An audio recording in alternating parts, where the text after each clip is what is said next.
Selamat pagi para hadirin yang terhormat, Direksi PT Bank Mandiri Persero Tbk serta Direksi dan Komisaris Perusahaan Anak yang telah hadir di Auditorium Plaza Mandiri, dan seluruh peserta Board Forum Mandiri Group Kuartal 3 tahun 2020 yang telah bergabung bersama kami secara daring.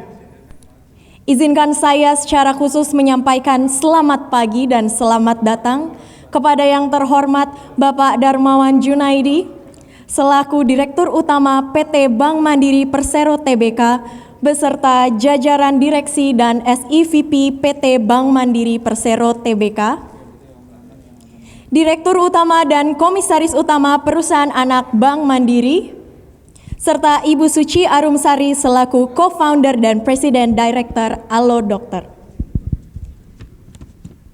Assalamualaikum warahmatullahi wabarakatuh.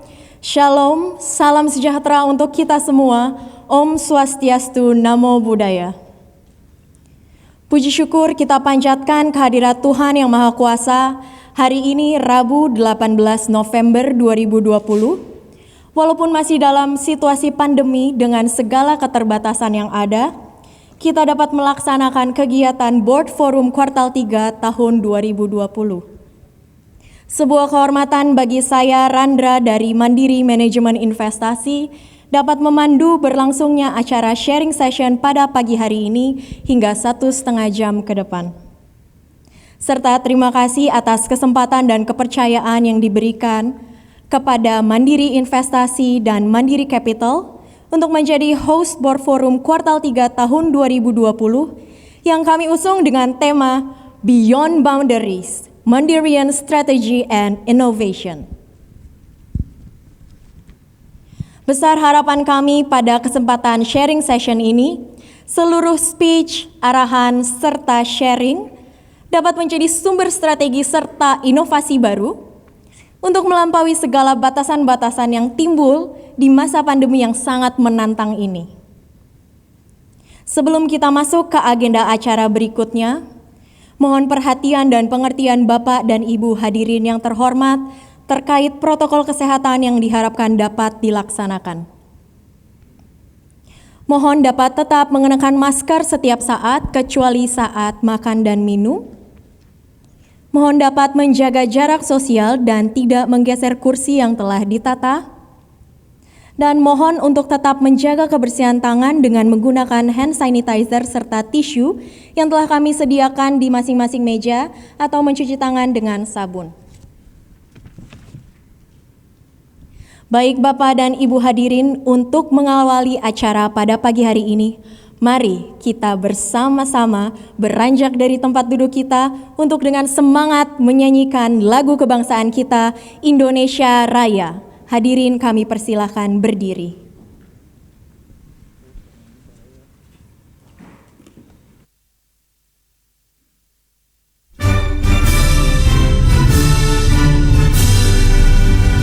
Indonesia tanah airku,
Hadirin dipersilakan duduk.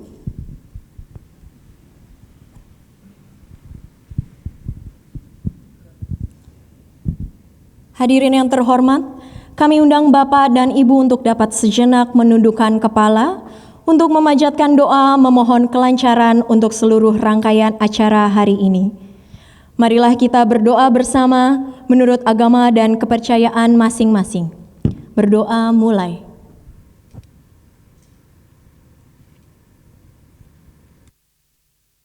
Berdoa selesai.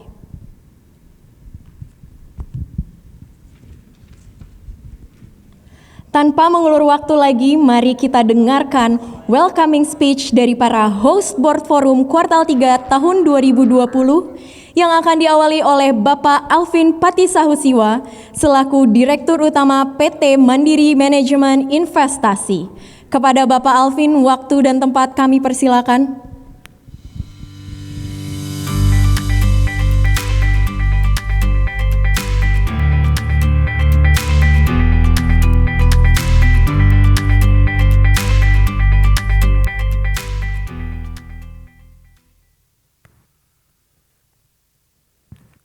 Assalamualaikum warahmatullahi wabarakatuh.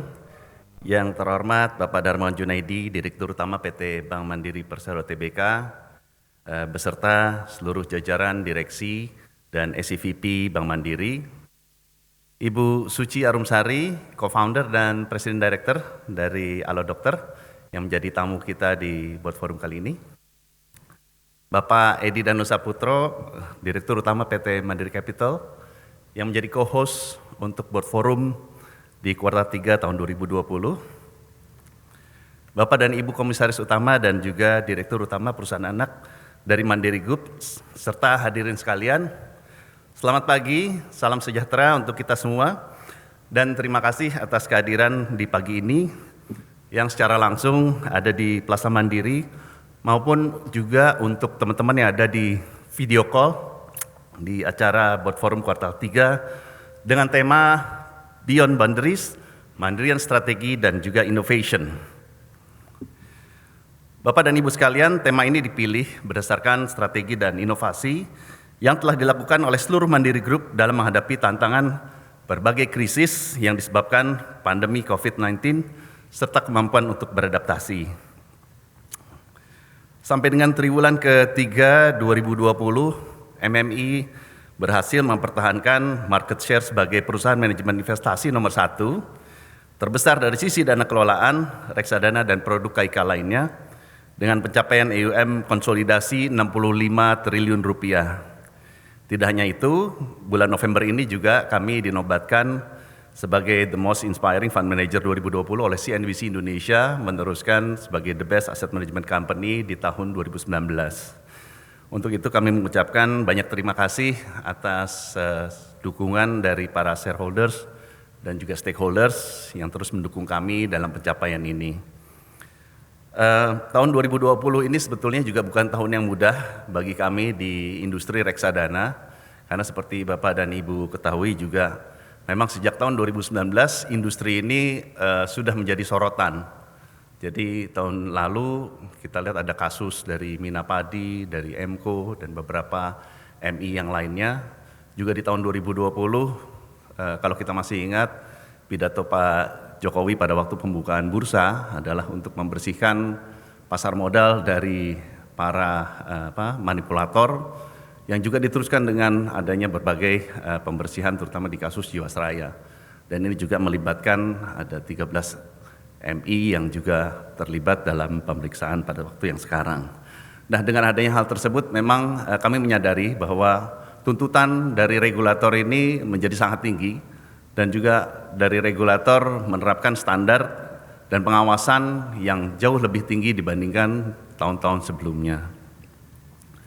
Tantangan lain yaitu dari sisi kinerja ekonomi yang berpengaruh terhadap volatilitas dari saham dan juga reksadana saham yang mendasari beberapa portfolio pengelolaan kami, terutama di Q2 dan Q3, di mana pada waktu itu kalau kita ingat bahwa rupiah bisa sampai ke 16.500, indeks saham gabungan mencapai nilai 4.000, bond yield naik kepada 8,6% dan sebagainya, yang mana ini juga membuat Dana kelolaan kami mencapai titik terendahnya di bulan Maret untuk tahun 2020.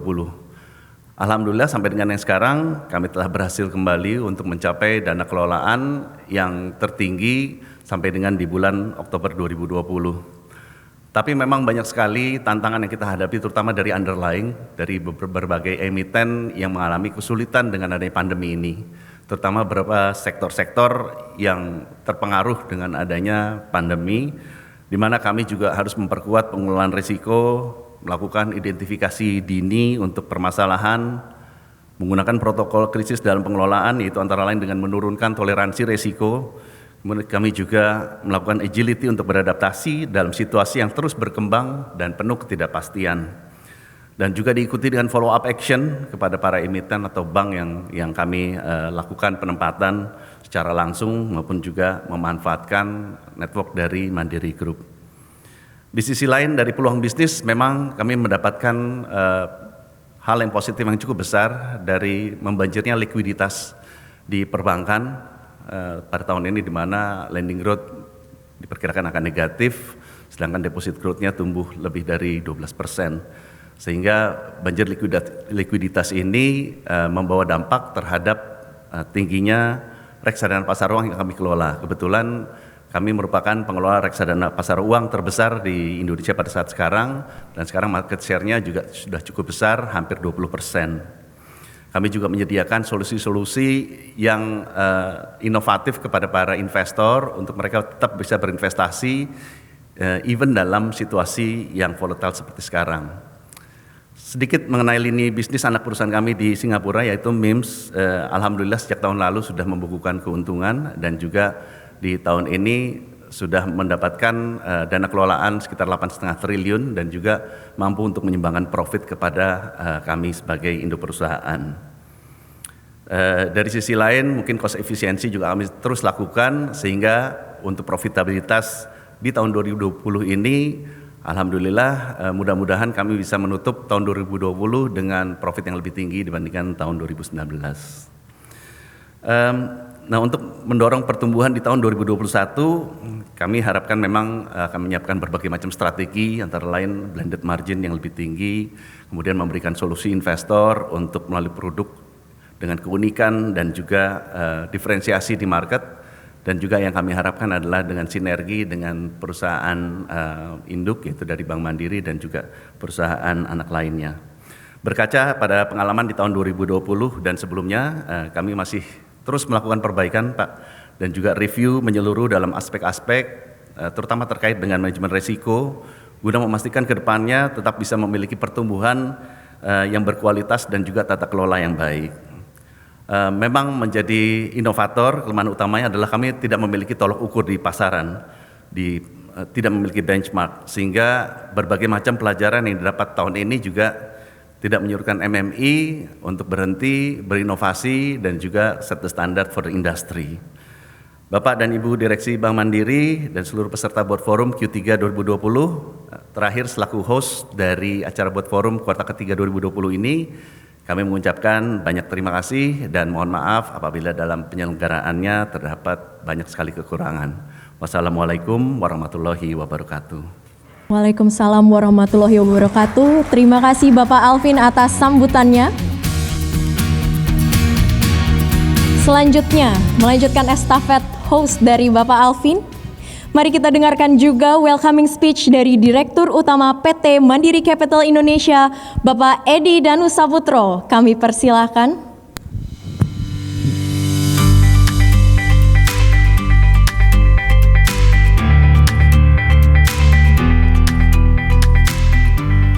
Assalamualaikum warahmatullahi wabarakatuh. Selamat pagi, salam sejahtera untuk kita semua. Yang terhormat Pak Dirut Bank Mandiri, Pak Darmawan Junaidi, jajaran direksi dan SEVP, teman-teman direktur utama dan komisaris utama dari perusahaan anak, Bro Alvin sebagai co-host dan Ibu Suci sebagai pembawa sharing session pagi ini dari Alo Dokter. Untuk membedakan dengan nama-nama yang lain, saya jelaskan lagi Alo Dokter ya. Ada beberapa tadi salah sebut ya teman-teman ya. Terima kasih sudah memberikan kepercayaan kepada MCI menjadi co-host bersama dengan MMI. Ini kita memang sudah berapa kali MCI menjadi co-host. Kenapa? Karena kita memang tidak bisa menjadi host sendirian. Kita perusahaannya masih relatif terlalu kecil. Dari sisi headcount pun kita sangat kecil. Sekarang headcount total itu 12 orang. Itu pun sudah ngitung office boy ya. Nah itu kemarin kita pun panik karena kita 12 orang semuanya menjadi panitia dan ikut repot di board forum ini. Kita terus kemudian mengadakan inisiatif untuk kemarin melakukan rapid test di kantor daripada nanti kita ikut semuanya pagi ini, dan ternyata dari 12 orang itu 3 orang yang reaktif gitu kan. Itu kan 25% dari karyawan MCI sehari menjelang board forum tiba-tiba tesnya reaktif. Kita langsung minta mereka, karena itu kebetulan siang, kita minta langsung swab test dan baru dapat kabar saya 2 dari 3 hasil swab testnya adalah negatif. Jadi bukan corona virus ya. Tapi ini memang suka duka sebagai perusahaan yang di ekosistem startup pun kita juga sebagai modal Ventura kita karyawannya lebih kecil dan lebih generalis. Nah kembali ke seperti tadi Bro Alvin bilang ya, topik hari ini strategi dan inovasi, strategi untuk tahun depan dan bagaimana inovasi bisa menyiasatinya. Sekedar sharing aja di industri kita, yaitulah ekosistem startups dan modal Ventura, venture capital. 2020 ini udah benar-benar berpengaruh ke ekosistem kita. Ya. Banyak startup, mungkin kalau kita baca berita, yang sudah gulung tikar. Saya sebut beberapa nama aja ya. Sorabel, yang dulu sales stock ya. Stoko, ada beberapa perusahaan kargo juga gulung tikar, dan yang mungkin yang paling besar adalah e-commerce milik BUMN, yaitu namanya Belanja. Jadi pandemi ini benar-benar mempengaruhi banyak startups. Yang startups yang bertahan pun harus jungkir balik. Kenapa harus jungkir balik? Karena bisnis mereka revenue traction mayoritas itu turun karena adanya pandemi ini. Ya, mereka melakukan berbagai inisiatif termasuk pengurangan karyawan, work from home segala macam, potong gaji. Tapi mereka diuntungkan karena mereka relatif gampang melakukan ESOP. Jadi karyawan itu yang bagus-bagus, terutama yang C-level dan division head, karena mereka startup, mereka ikat langsung dengan kita kurangin gajinya tapi kita kasih employee stock ownership program. Dengan mudah-mudahan nanti pada saat IPO atau menjelang IPO itu ada nilainya dan bisa dijual. Nah itu di beberapa portfolio kita seperti Mekari, Amarta dan segala macam itu mereka yang tadinya ESOP itu hanya di C-level diturunkan ke karyawan biasa untuk retention. Karena harus bertahan mereka, startup ini harus bertahan dan mereka harus berinovasi. Cara bertahannya pun berinovasi. Satu lagi dampak dari pandemi ini di ekosistem kita adalah ya mereka melakukan fundraising itu susah. Mereka yang terutama yang series B, series C itu sudah tidak mengandalkan venture capital dalam negeri. Mereka sudah mainannya sudah venture capital dari Singapura, dari Hong Kong, dari Jepang seperti SBI atau bahkan dari Silicon Valley. Nah itu karena adanya pandemi ini visi-visi itu susah datang ke Jakarta untuk melakukan due diligence. Karena kan nggak mungkin mereka melakukan investasi hanya berdasarkan pitch deck dan Zoom call dan segala macam. Biasanya mereka harus tetap datang, ketemu face to face, visit kantornya, visit nasabahnya, ada touch and feel yang mereka harus lakukan sebagai bagian dari due diligence proses mereka. Jadi fundraising susah. Akibatnya mereka memperpanjang runway-nya dengan segala macam cost efficiency itu. Dan mengurangi product launch, mengurangi segala macam fitur-fitur baru. Yang tadinya mereka mungkin, saya nggak tahu kalau dokter ya, yang tadinya mungkin runway-nya cukup panjang 6-9 bulan karena pandemi, 6-9 bulan itu harus bertahan untuk 12 bulan atau bahkan 18 bulan. Karena mereka sadar fundraising itu susah. Jadi dari sisi startup itu dampak pandeminya ya. Dari sisi venture capital sebenarnya dana masih ada. Bahkan sampai dengan September tahun ini statistik data mengatakan sekitar 2 miliar US dollar yang sudah venture capital invest ke startups di Indonesia. Memang mayoritas adalah di Q1 ya, tapi 2 billion US dollars selama 2020. Jadi that's not a small amount, meskipun turun dari tahun sebelumnya, tapi tetap masih banyak investasi yang masuk ke startups di Indonesia. Tapi mereka pilih-pilih, jadi VC sekarang lebih pilih-pilih, mungkin tidak di early stage seperti seed dan series A, tapi sudah later stage, series B, series C, series D, beberapa yang sukses melakukan fundraising tahun ini, antara lain adalah Link aja, e-wallet punya kita sendiri juga, ada beberapa seperti Cargo, Shipper, dan Bukalapak juga sekarang lagi fundraising. Jadi memang yang fundraising adalah startups yang sudah mature, dan VC sekarang lebih selektif dengan mencari yang sudah pasti akan kurang lebih bertahan. Salah satu startup kita seperti Amarta pun sekarang juga sudah terima term sheet dari beberapa VC luar negeri. Jadi VC memang fokusnya memang ke late stage sekarang. Bagaimana dampaknya ke MCI sebagai perusahaan venture capital? Ya kita juga kita punya dana kelolaan untuk tahun depan, kita harus hemat. Kita mungkin untuk new investment kita benar-benar pilih-pilih yang bagus, karena kita menyisihkan dana untuk support investees yang sudah masuk ke dalam portfolio kita. Karena kita nggak ingin mereka suffer, dan kita menyisihkan untuk follow on funding ke portfolio yang sudah ada seperti Privy ID, Investri, Mekari, dan sebagainya. Yang fenomena di pasar sekarang juga yang sedang terjadi adalah lebih banyak IPO. Kita kemarin sukses salah satu startup kita melakukan IPO, yaitu adalah namanya Cashless, dan kita dengar dari pasar modal sudah semakin banyak startup yang antri untuk melakukan IPO di Bursa Efek Indonesia. Kenapa? Karena mereka juga sadar bahwa di saat pandemi ini mengharapkan dari VC lebih susah, mereka lompat dan melakukan IPO. Ini salah satu strategi kita juga, tahun depan kita push startups kita yang bisa IPO, melakukan IPO di bursa.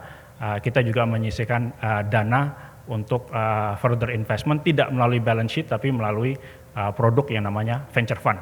Jadi venture fund adalah produk kita dengan mengandalkan investor luar negeri untuk terus bisa investasi di startup di Indonesia. Mungkin poin terakhir saya, kenapa saya dan Bro Alvin kita sepakat untuk meminta Halo Dokter menjadi pembicara hari ini, ya memang pandemi ini dampak tidak hanya ke ekosistem kita tapi ke seluruh Indonesia, terutama kesehatan. Kita ingin mencari startup di kesehatan yang cukup inovatif, dan salah satu yang inovatif adalah menurut kita adalah Halo Dokter. Nah, mungkin persepsi dari orang itu adalah bahwa telemedicine itu adalah tatap muka dengan video call, FaceTime atau apa antara pasien dengan medis. Itu ada yang memang menjalankan seperti itu, tapi sebenarnya secara peraturan tidak dibolehkan, atau kalau nanti Bu Suci nanti cerita masih abu-abu. Yang ada adalah early diagnosis. Jadi melalui chatbot, calon pasien bisa berkomunikasi dengan tenaga medis, dokter melalui komunikasi chat dan dibantu oleh AI. Jadi AI itu untuk jawaban-jawabannya supaya lebih jelas. Itu pun menurut peraturan Indonesia itu tidak bisa dikatakan sebagai diagnosa.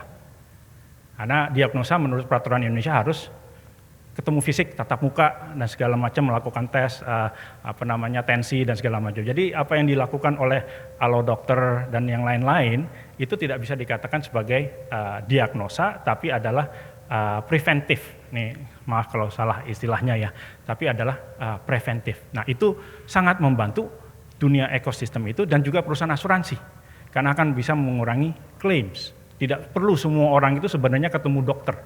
Nah, ini menurut kami ini adalah suatu inovasi di sektor kesehatan, di mana tidak semua orang bisa ketemu tatap muka dengan dokter dan difasilitasi oleh teknologi. dan Alo Dokter nanti kita nggak sabar menunggu ya Bu Suci ya.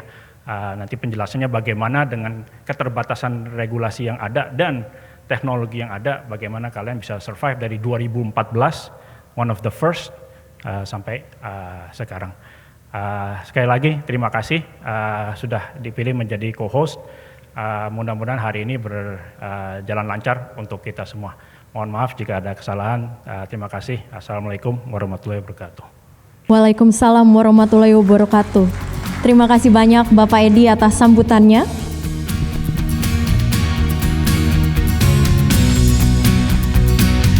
Baik Bapak dan Ibu hadirin, kini saatnya kita dengarkan arahan dari yang terhormat Direktur Utama PT Bank Mandiri Persero Tbk Bapak Darmawan Junaidi.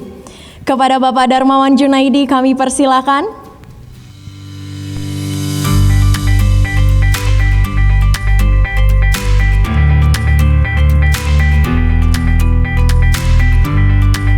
Bismillahirrahmanirrahim. Assalamualaikum warahmatullahi wabarakatuh. Selamat pagi dan salam sejahtera untuk kita semua. Yang saya hormati dan saya muliakan Ibu Suci Arumsari, co-founder dan Presiden Director dari Alo Dokter. Bapak dan Ibu Direksi, Komisaris, Perusahaan Anak, baik yang hadir di ruangan auditorium ini dan juga yang bergabung melalui conference, Bro and Sis Direksi SFVP Bank Mandiri, seluruh hadirin Board Forum Q3 tahun 2020 Perusahaan Anak Bank Mandiri yang saya banggakan dan saya cintai.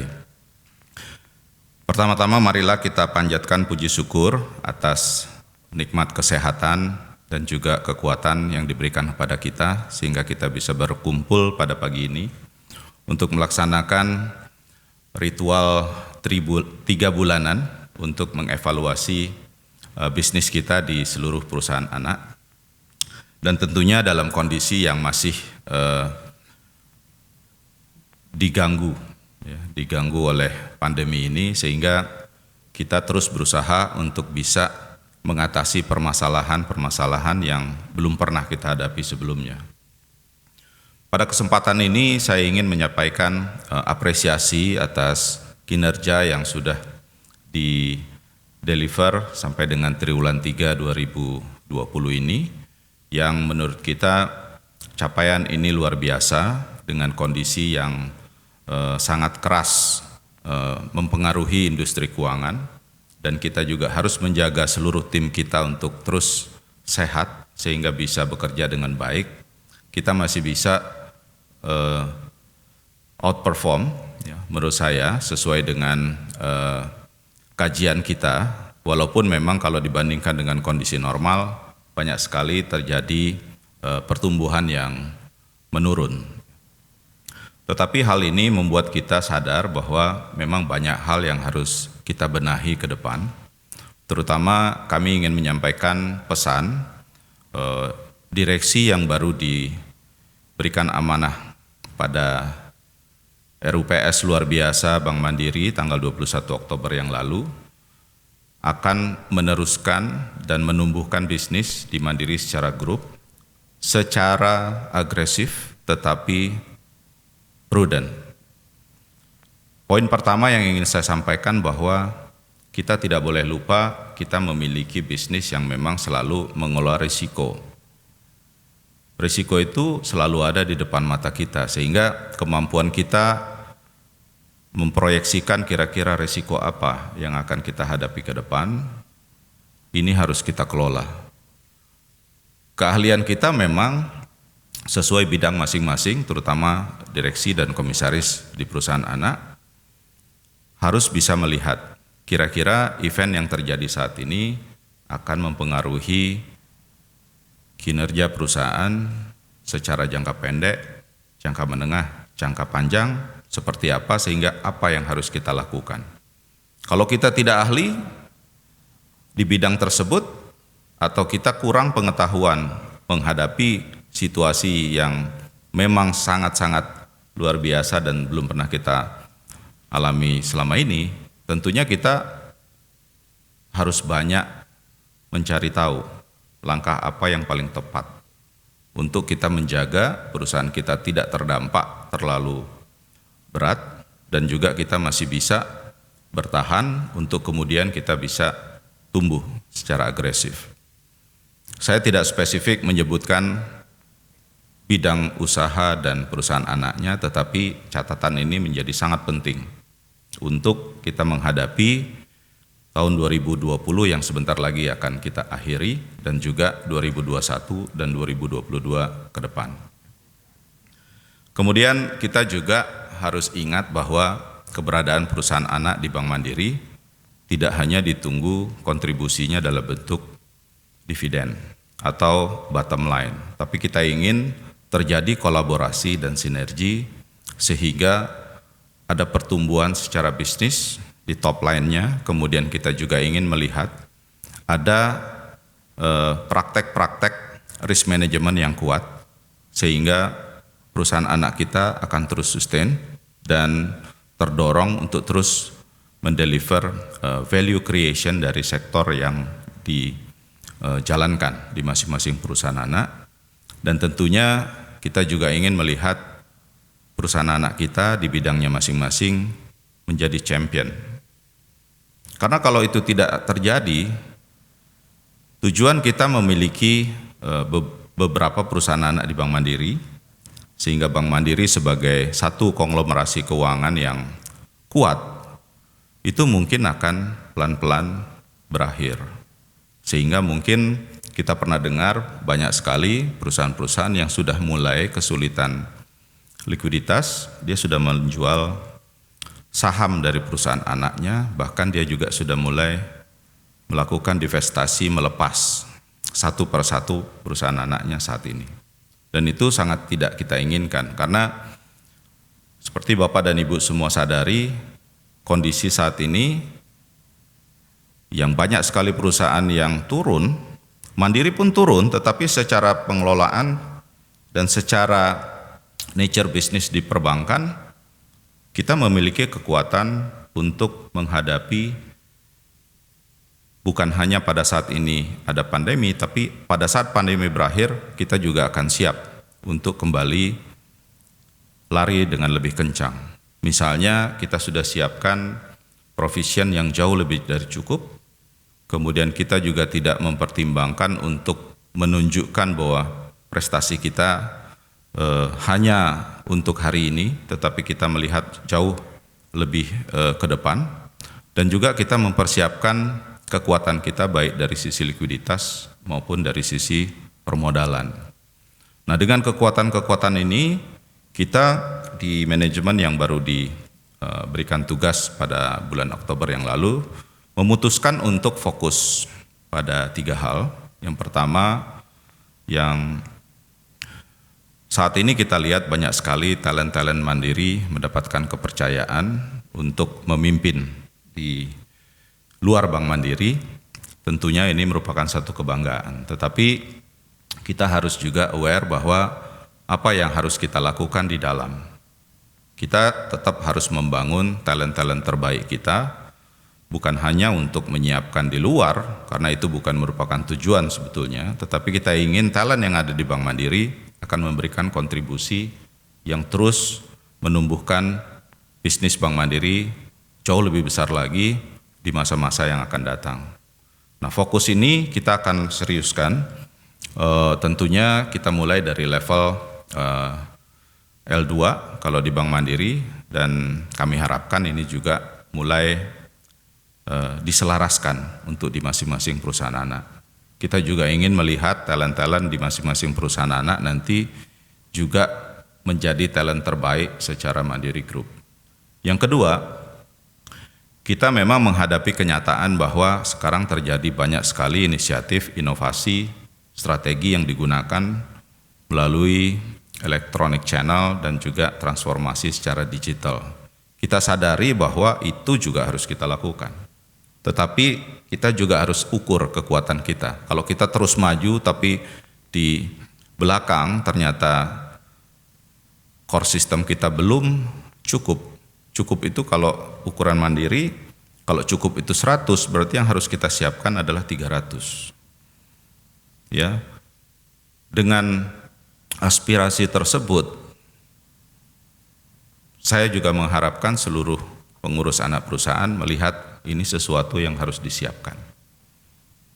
Tidak harus masing-masing juga berinvestasi, tetapi ada koordinasi. Apakah cukup di Bank Mandiri sebagai induk, dan masing-masing nanti ada kepentingan yang mungkin tidak perlu lagi berinisiatif sendiri untuk memperbaiki sistem informasi teknologinya, tetapi bisa secara grup ikut di dalam inisiatif ini di Bank Mandiri. Ketiga, tentunya kita ingin adanya perbaikan dan peningkatan budaya bisnis yang kuat. Kita tidak lagi hanya menganalisis apa yang terjadi di pasar, seolah-olah kita hanya penonton dan pengamat. Padahal kita ada di industri keuangan. Industri keuangan ini melakukan apa, kita ceritakan, kita bahas, kita ngobrol, tapi kita do nothing. Kita senang untuk lakukan hal-hal seperti itu, tapi budaya bahwa kita harus tap in dan kita harus memiliki strong sense dalam mengakuisisi bisnis, itu tugas kita. Untuk mulai dari sekarang, jangan sampai terlambat. Karena apa? Karena masa pandemi ini, semua orang bilang survival mode. That's okay, tapi ada hal yang tidak relevan kalau kita nanti terlena, kita tidak keluar, kita tidak membuat satu komitmen bahwa kita harus agresif adanya pertumbuhan, peningkatan relationship dengan nasabah. Dengan jumlah nasabah baru. Bisa dibayangkan kalau Bank Mandiri lengah dengan inisiatif tersebut, katakan di pertengahan 2022 pandemi berakhir atau bahkan di akhir, kita baru mau keluar, kita baru mau agresif, atau kita baru mau menyusun langkah. Sehingga kita akan mengalami respon yang sangat painful dari dunia usaha bahwa mohon maaf kami sudah dengan Bank A, mohon maaf kami sudah dengan Bank B. Kita baru sadar bahwa selama pandemi semua orang berusaha secara agresif meningkatkan relationship dengan existing customers dan bahkan punya program untuk terus meningkatkan jumlah new customer. Tidak berarti itu dalam sisi aset, tetapi paling tidak kita melihat bahwa adanya pertumbuhan rekening baru, adanya pertumbuhan dari float nasabah yang memang melakukan transaksi di kita. Jadi kalau dilihat, tidak ada hal-hal yang rocket science dalam kegiatan kita ke depan. Hal-hal yang sederhana tapi kita pertajam. Dan kita harus buat konsep bahwa apa yang kita lakukan itu akan ada progres di dalam pertumbuhan bisnis kita. Karena kalau kita tidak punya konsep untuk tumbuh, ya kita bekerja 3 bulan sama, 6 bulan sama, setahun sama, 5 tahun sama, pangkat naik terus. Tapi kalau ditanya apa yang kamu lakukan, apa yang kamu kontribusikan, pertumbuhan apa yang pernah kamu pikirkan terus kamu eksekusi dan menghasilkan bisnis? Nothing. Dan itu very sad story. Saya katakan terjadi di Bank Mandiri secara grup. Itu juga terjadi di anak perusahaan. Saya garis bawah itu, saya ingin momentum pada hari ini, manajemen baru dari Bank Mandiri hadir di board forum Q3 2020 untuk pertama kalinya, sehingga message ini secara kuat ingin saya sampaikan. Kita perlu berbenah ke depan, kita perlu lebih agresif, tetapi tetap prudent. Pada paragraf pertama yang saya sampaikan, awareness terhadap risk management. Bukan berarti itu harus dari Direktorat Risk Management Bank Mandiri yang dipimpin oleh Bro Sidik, bukan. Tapi risk management yang embedded dari semua kegiatan kita itu harus kita pahami bahwa kita punya kemampuan untuk memprediksi, mengidentifikasi, mengukur, sehingga kita akan buat langkah-langkah mitigasi. Nah, dengan begitu, harusnya kita sekarang menyusun konsep ada 3 hal yang mungkin pada kesempatan ini saya ingin sharing juga kepada Bapak dan Ibu yang hadir, terutama direksi dan komisaris perusahaan, bahwa di Bank Mandiri kita akan mengutilisasi 3 kekuatan. Bisa dibilang itu strength, bisa itu power, tapi kita harus sadari itu secara konsep barangnya sudah ada di kita, tapi kita tidak benahi, kita tidak optimalkan.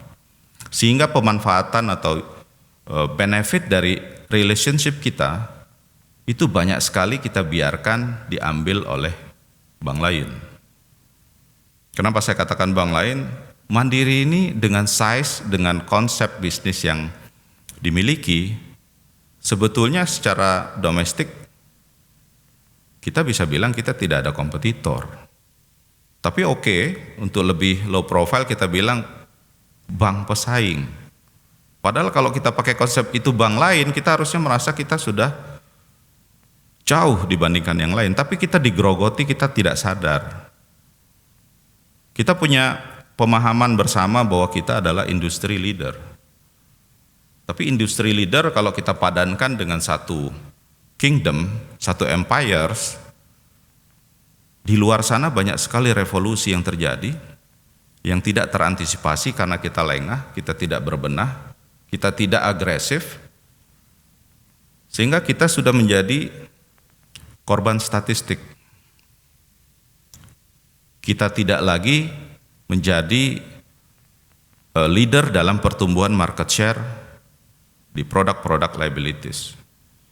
Kita tetap bertahan untuk tercatat di dalam league table nomor 1 untuk underwrite facility kepada wholesale bisnis. Tetapi apakah isinya memang sehat dan memang sesuai dengan rencana kita? Belum tentu. Lihat lebih detail, isinya apa? Volume yang dihasilkan, isinya apa? Apakah ini memang satu relationship yang kuat? Sehingga kita bisa sapu dengan adanya fasilitas yang kita underwrite dengan satu grup besar di negara ini. Apakah value chain-nya itu sudah optimal kita garap sampai ke segmen terbawah, bahkan sampai ke individual clients. Dan cabang terdekat padanannya pun sudah aware bahwa strength atau power atau kekuatan satu ini sudah kita optimalkan. Kekuatan 2, kita punya bisnis di setiap cabang, segmen individual, micro, consumer, SME, komersial, corporate, hubungan kelembagaan. Tapi scattered, semuanya tumbuh masing-masing. Dan lebih menyedihkan, kita aware bahwa program pemerintah pada saat ini untuk membantu masyarakat, membantu percepatan pemulihan ekonomi nasional, banyak yang dikeluarkan, begitu mau diukur efektivitasnya, storyline-nya pun belum ada.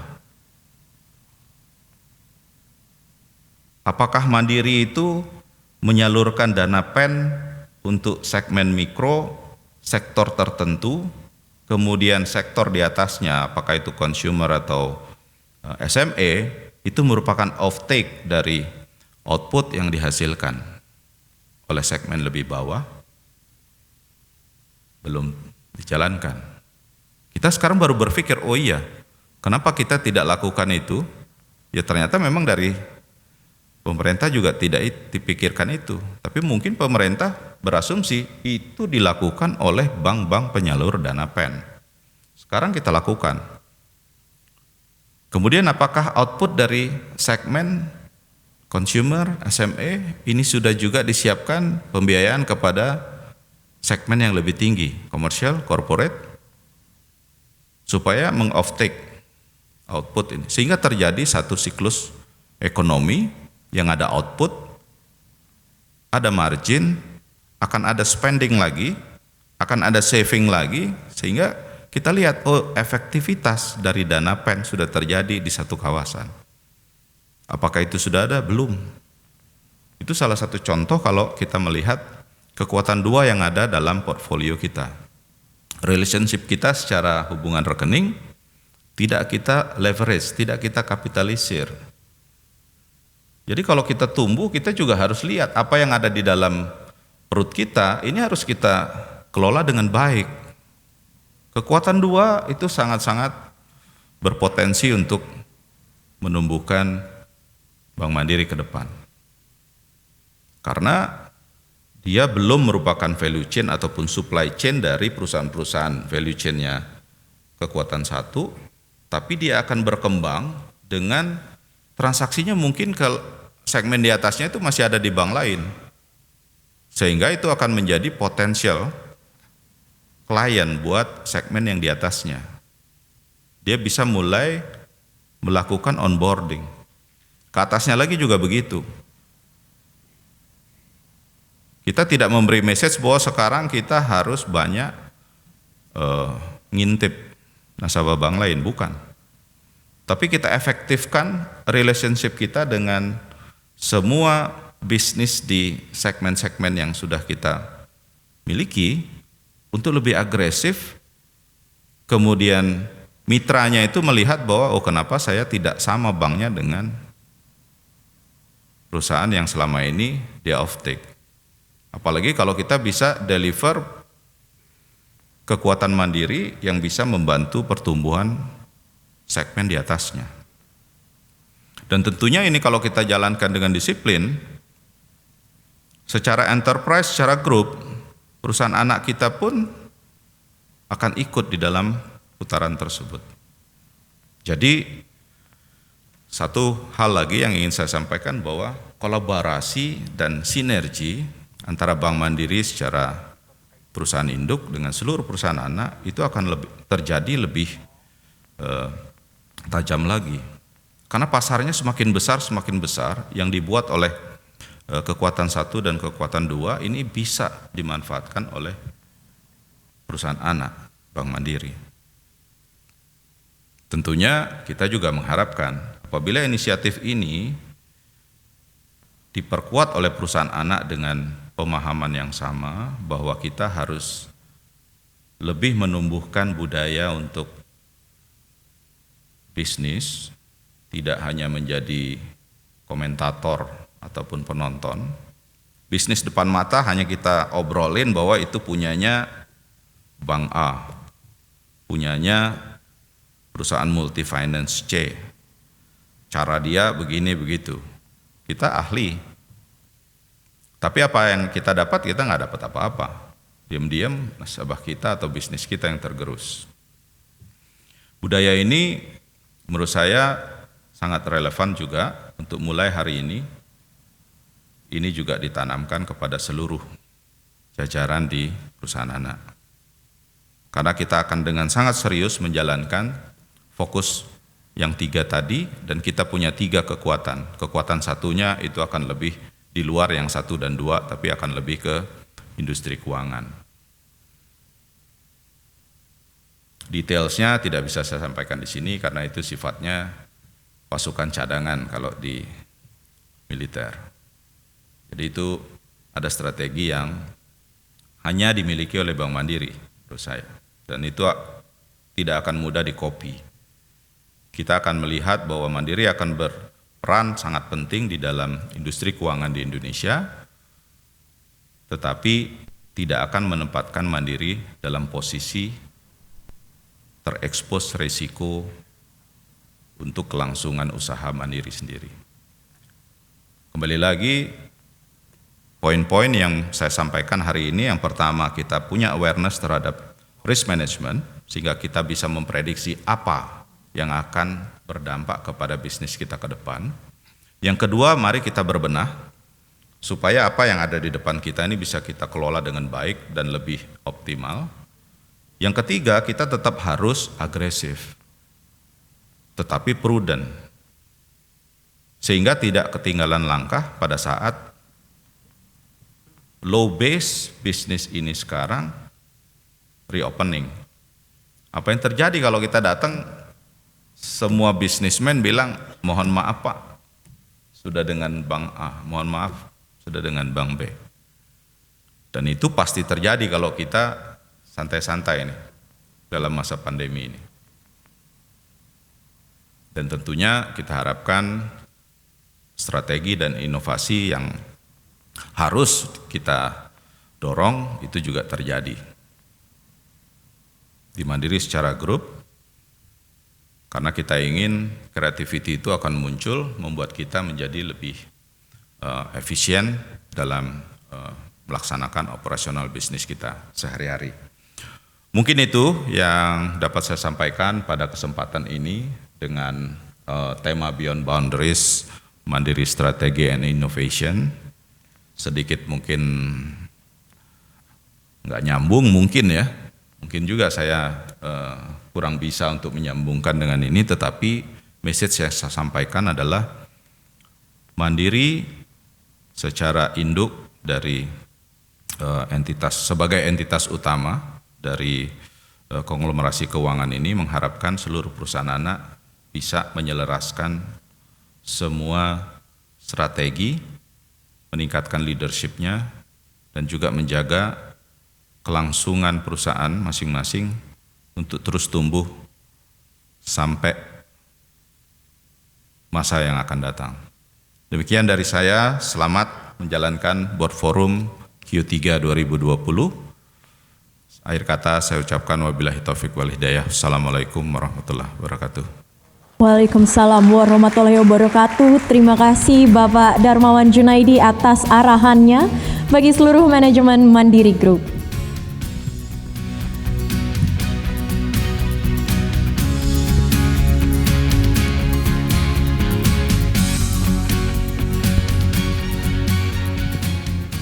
Bapak dan Ibu hadirin yang kami hormati, kita masuk ke agenda utama hari ini, yaitu sharing session bersama Ibu Suci Arumsari yang merupakan co-founder sekaligus President Director dari Allo Dokter.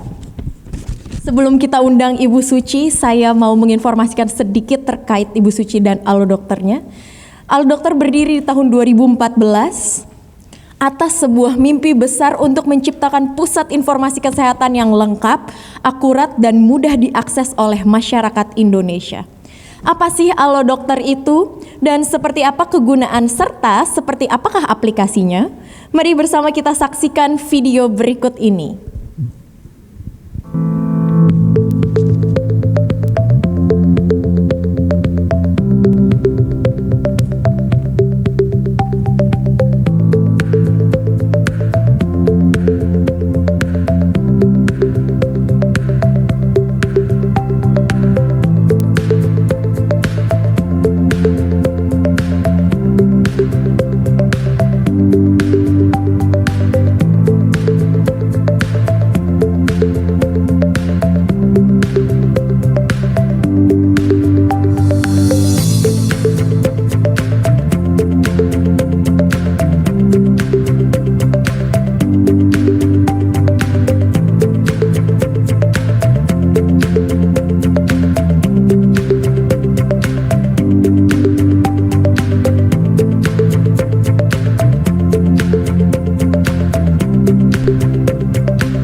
Luar biasa, dalam waktu 6 tahun saja Ibu Suci Arumsari berhasil membuat super app kesehatan nomor 1 di Indonesia.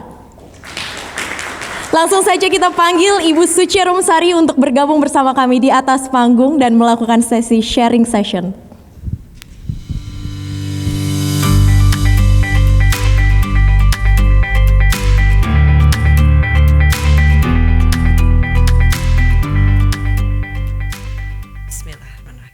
Assalamualaikum warahmatullahi wabarakatuh, salam sejahtera dan salam hormat buat semuanya.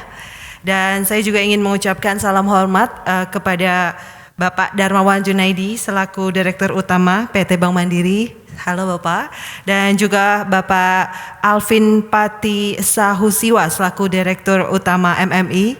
Dan juga Bapak Edi Danu Sapotro selaku Direktur Utama MCI. Terima kasih. Dan sebelumnya saya juga ingin mengucapkan terima kasih atas kesempatannya saya bisa berdiri di sini dan bisa sharing session bersama. Merupakan kehormatan bagi saya dan juga Alo Dokter. Di sini saya ingin memberitahukan mengenai apa sih sebenarnya Alo Dokter dan bagaimana mulainya Alo Dokter itu berkembang. Ya, kita mulai. Alo Dokter ini berdiri pada tahun 2014 dan foundernya bersama saya dan juga Nathanael. Awal kita mendirikan Alo Dokter Bu sebenarnya adalah pengalaman pribadi saya sendiri. Jadi pada tahun 2011 dan 2012 saya dinyatakan lumpuh total. Pada saat itu saya tidak bisa menggerakkan kaki saya tidak bisa ngapa-ngapain dan saya merasa bahwa kayaknya dunia saya saat itu sudah tidak bisa digunakan dengan kata-kata lagi gitu. Namun di situ saya mencari bahwa kalau misalnya bagian kaki saya sudah tidak bisa digunakan, setidaknya bagian atas dan kepala saya masih bisa saya gunakan. Di situ saya melihat berbagai macam fenomena yang ada. Saya melihat bahwa penyakit saya sebenarnya apa sih? Bermula dari yang namanya adalah pencarian informasi kesehatan yang benar-benar bisa dipercaya dan tidak membuat saya menjadi lebih parah pada saat itu. Sehingga timbulnya bahwa saya harus membuat sebuah platform dan juga aplikasi yang memang benar-benar memiliki integrity, memiliki kepercayaan bahwa kita bisa membantu masyarakat Indonesia. Dan Alo Dokter saat ini adalah merupakan the leading dan most trusted health platform di Indonesia.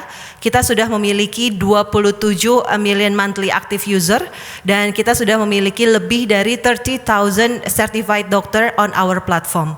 Yang dimana kita sudah membantu 10% populasi Indonesia menggunakan service dari Alo Dokter itu sendiri. Dan next.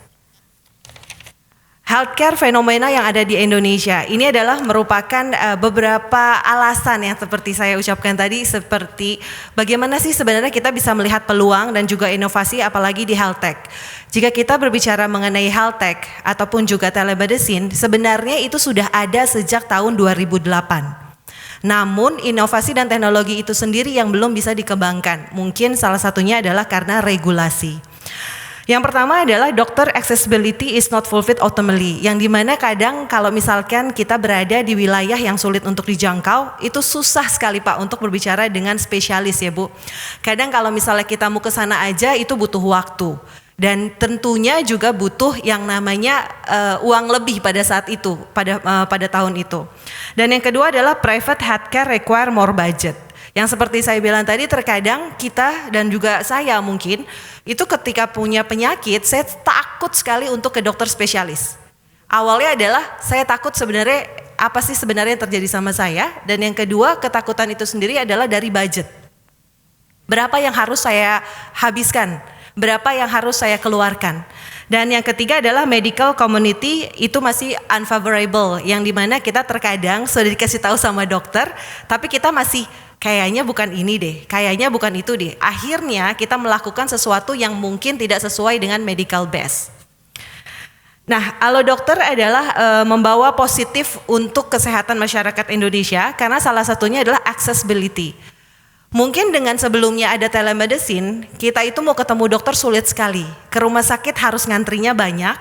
Dan juga ketika kita mau bertemu dengan dokter spesialis maupun GP ada ketakutan tersendiri. Nah yang kedua itu adalah affordable. Kita hanya mengeluarkan yaitu sebesar 25.000 untuk berbicara dengan spesialis, namun bisa digunakan kapan saja dan di mana saja. Misalkan Bapak atau Ibu ingin berbicara dengan spesialis, itu bisa nanya tentang keluarganya, bahkan diri kita sendiri.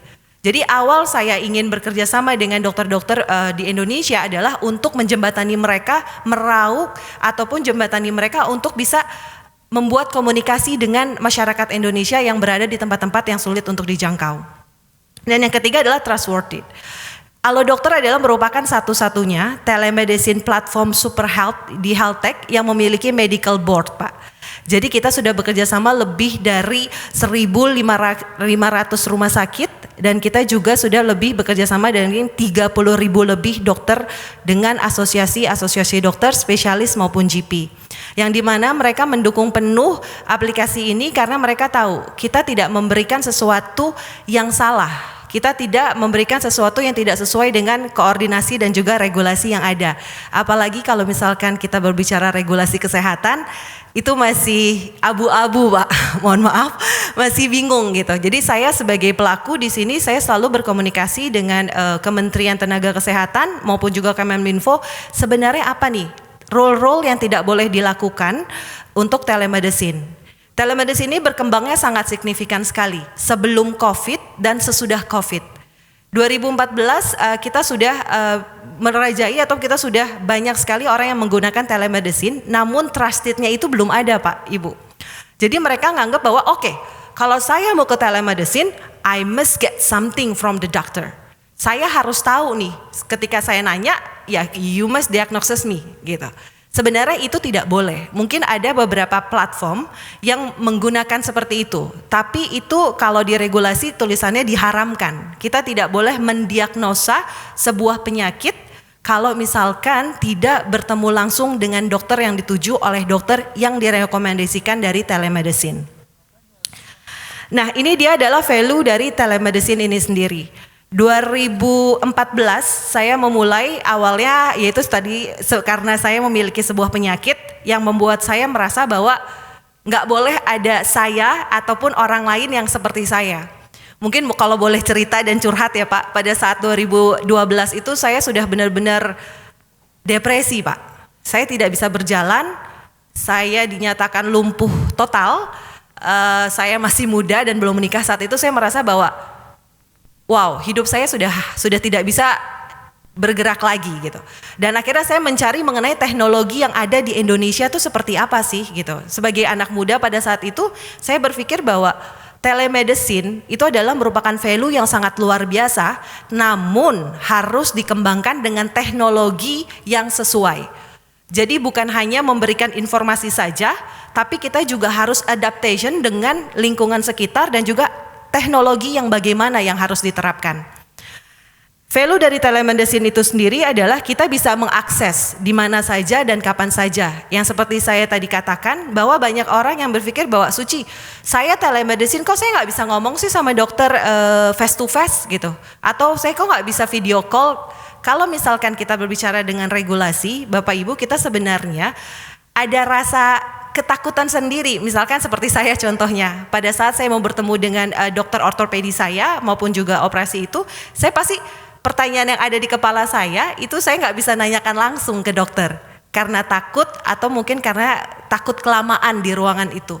Jadi dengan telemedicine ini kita bisa membantu masyarakat Indonesia untuk bertanya apapun yang mereka inginkan, masalah apapun. Dan yang kedua adalah real time interactive service. Di Alo Dokter sendiri karena kita memiliki Clinical Medical Board yang dimana itu digawangi oleh dari Kemenkes, ID dan juga asosiasi lainnya, itu dia selalu melihat dan juga memantau. Jadi dokter diawasi oleh dokter lagi dan difinalisasi oleh profesor tersebut gitu. Jadi itu benar-benar di Alo Dokter 2 menit harus langsung dijawab.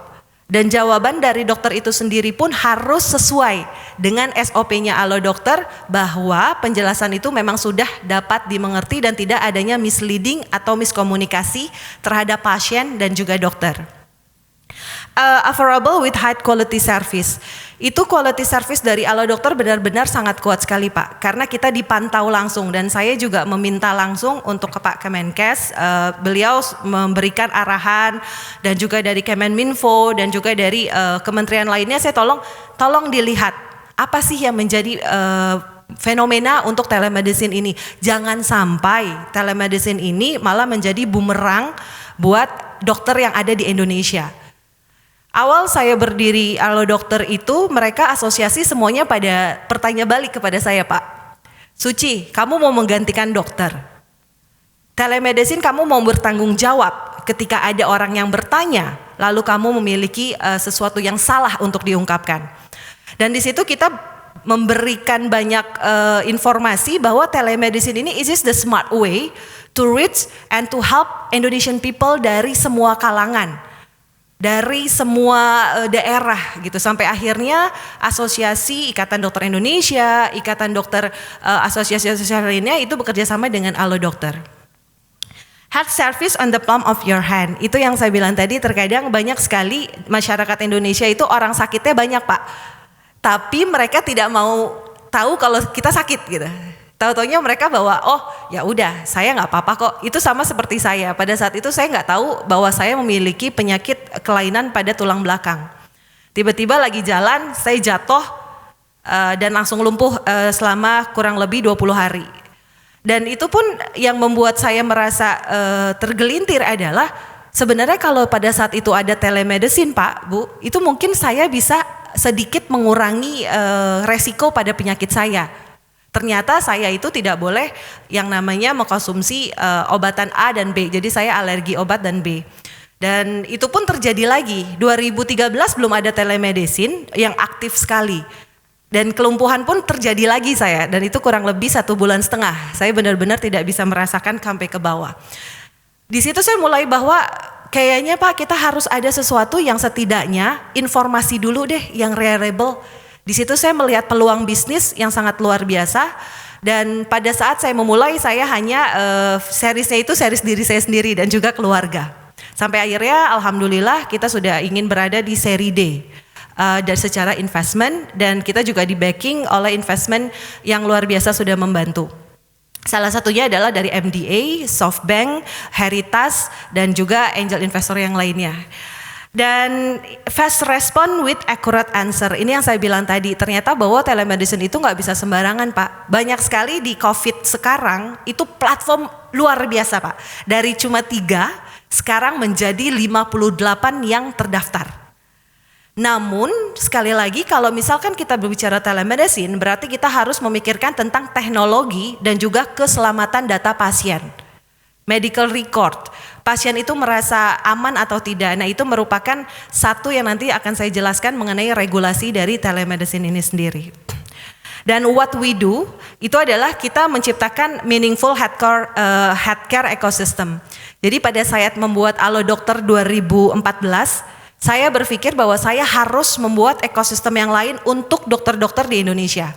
Saya bukan dokter, saya lulusan dari perpajakan, dan mereka sempat nanya ke saya, Suci kamu siapa? Kamu masih muda, kamu anak siapa sih? Itu Pak, dari awal saya membuat bisnis adalah pertanyaan itu yang selalu ditanyakan kepada saya. Dan saya bilang, I'm not a doctor, I'm not family, bukan dari keluarga dokter juga.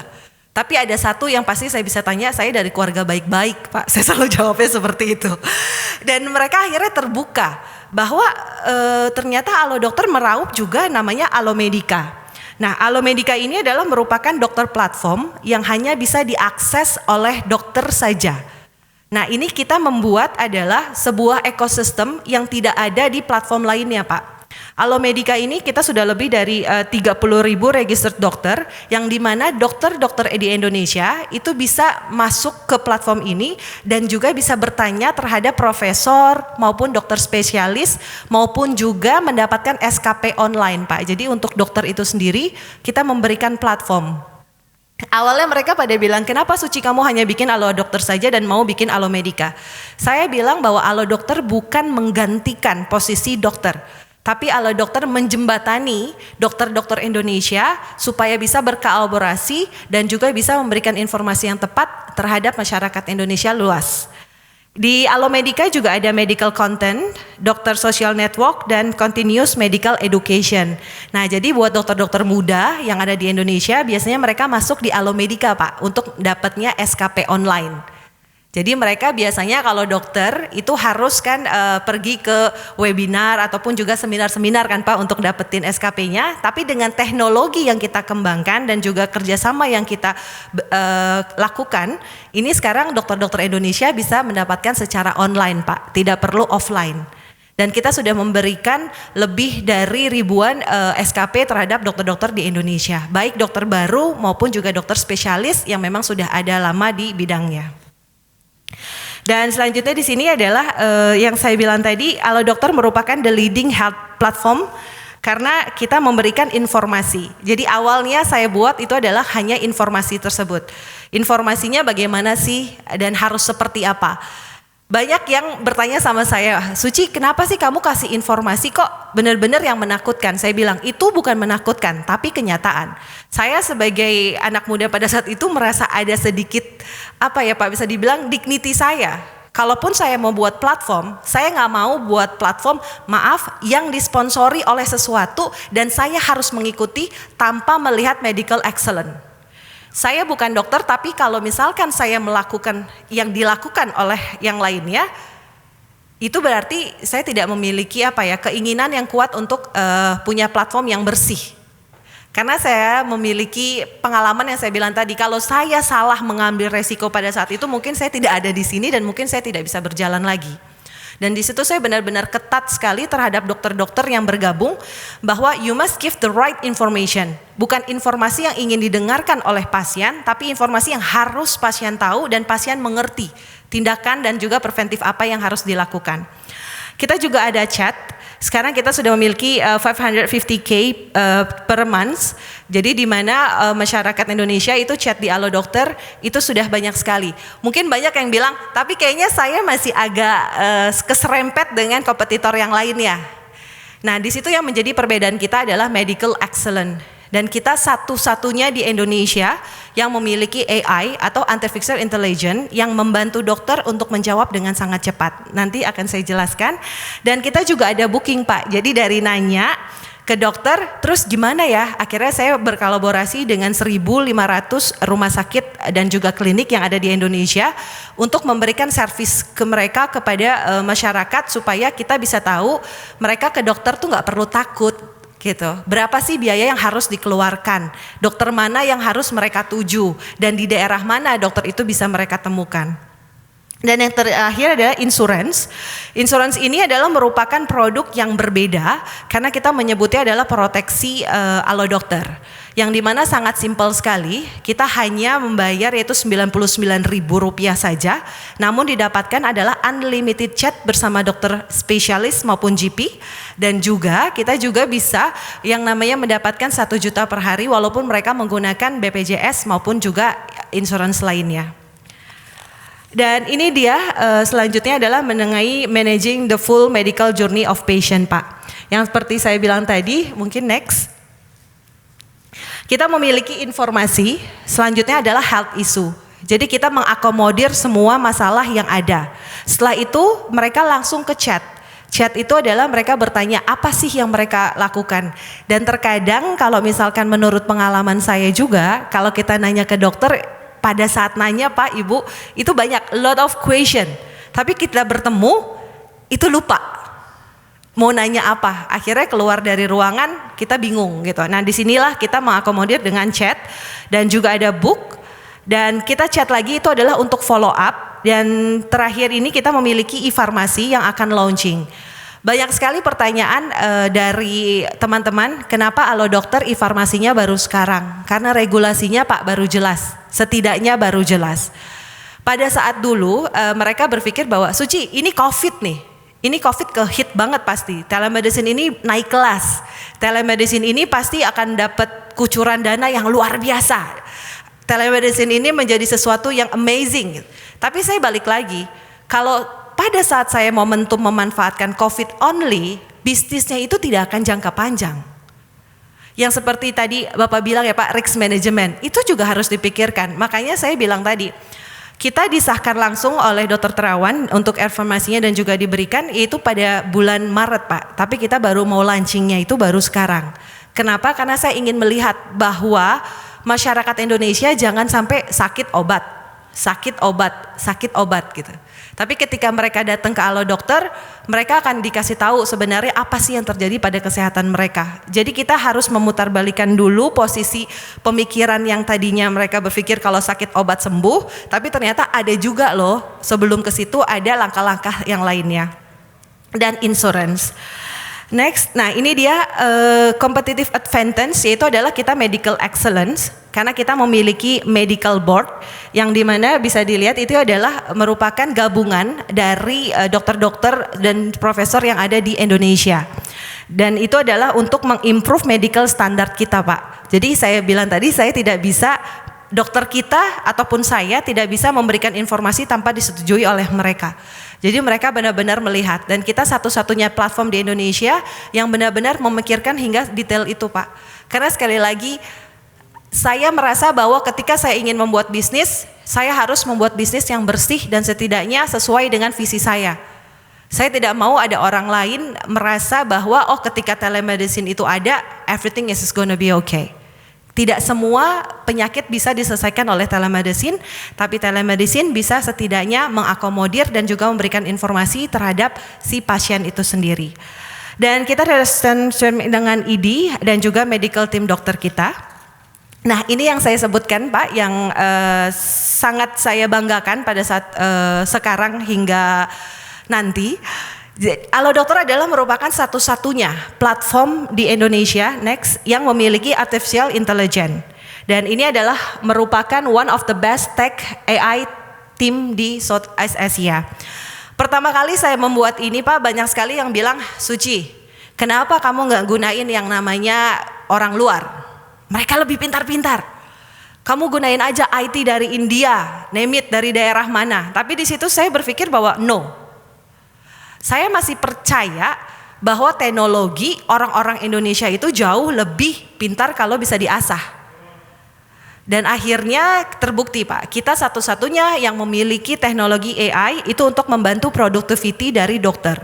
Jadi dari IT kita orang Indonesia, developer kita orang Indonesia, data pun ada di Indonesia, jadi patient safety-nya itu benar-benar ada di Indonesia dan benar-benar sesuai dengan hukum yang berlaku di Indonesia. Pertama kali orang pada bilang ya seperti tadi, are you sure mengenai your IT atau teknologi? Kamu nggak mau gunakan dengan teknologi luar atau adapt dengan teknologi luar. Dan terbukti kita satu-satunya sekarang yang memiliki AI terbaik di Southeast Asia. Dan kita juga memiliki dokter yang full time working untuk artificial intelligence ini, Pak. Jadi bukan menggantikan dokter. Jadi AI ini adalah ketika pasien bertanya, lalu nanti fully automated akan ada 10 atau 8 pertanyaan dari AI kita. Nah, dari situ kita akan ada medical grade AI SOP recommended by doctor.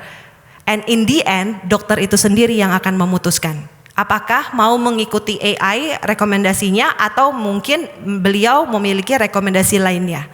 Jadi ini adalah merupakan produktivitas yang sangat cepat sekali dan sudah benar-benar dipercaya oleh dokter-dokter di Indonesia. Mereka bilang bahwa dengan adanya AI ini membantu kita setidaknya untuk mempercepat proses pertanyaan maupun juga proses menjawab dari pasien itu sendiri. Dan ini adalah Alomedica support untuk sistem kita. Kita ingin memiliki acquisition yang terbanyak pada dokter, improved by dokter juga, dan kita supported by Doctor Association and Ministry of Health dan juga pharma industry. Kita memiliki Alomedica itu saya bilang tadi sebagai tangan kiri dan tangan kanan dari Alo Dokter supaya kita bisa memberikan informasi yang tepat. And next, ini dia, terima kasih sebelumnya. Kita sudah bekerja sama dengan Alo Dokter Proteksi bersama Aksa Mandiri. Ini adalah merupakan produk proteksi yang sangat luar biasa, benar-benar disukai oleh masyarakat Indonesia. Dan pertama kali saya launching ini, Pak, mereka datang ke kami dengan bilang, wow, ini proteksi yang benar-benar saya sangat suka. Jelas, padat, tapi benar-benar bisa digunakan. Partnership overview ini adalah kita ingin menciptakan creating affordable dan simple insurance produk untuk Indonesian market by Mandiri Aksa General Insurance. Kita sudah mulai dari start from September 2018. Dan produk detailnya adalah unlimited chat bersama GP dan juga spesialis dokter kita yang sangat banyak sekali diminati oleh masyarakat Indonesia. Dan inpatient benefit yaitu 1 juta per malamnya sampai dengan 30 juta per tahunnya. Dan ini adalah merupakan sesuatu yang mereka tunggu-tunggu hingga sekarang, Pak. Ini inovasi. Terima kasih sekali lagi kepada Aksa Mandiri telah bekerja sama dengan kita. Next, dan selanjutnya adalah Alo Dokter Proteksi dan juga Aksa Mandiri Marketing Partnership yang kita akan launch itu di Oktober tanggal 15. Ini perbedaannya adalah Unlimited Doctor Chat for Aksa Mandiri Policy Holder. Itu adalah 1 year health benefit including unlimited chat bersama GP dan juga free 3 time chat bersama dokter spesialis.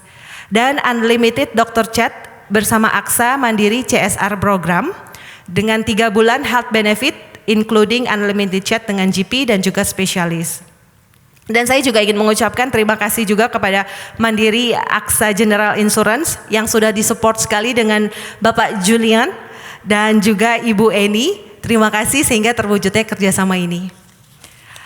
Dan ini dia menjadi salah satu dari banyaknya kenapa Alo Dokter ini winning, Pak. Yang pertama adalah very strong medical culture. Itu yang saya ingin ungkapkan bahwa medical. Mungkin yang lainnya berbicara bahwa oh ya, saya ini platform teknologi. Tapi kita bukan. Kita adalah platform health tech teknologi. Health yang dibantu dengan teknologi yang kita build in secara internal. Kita memiliki large, yours best dan stronger brand, Pak. Yang saya bilang tadi kita benar-benar dicek dan sistem kita dicek oleh Horangi.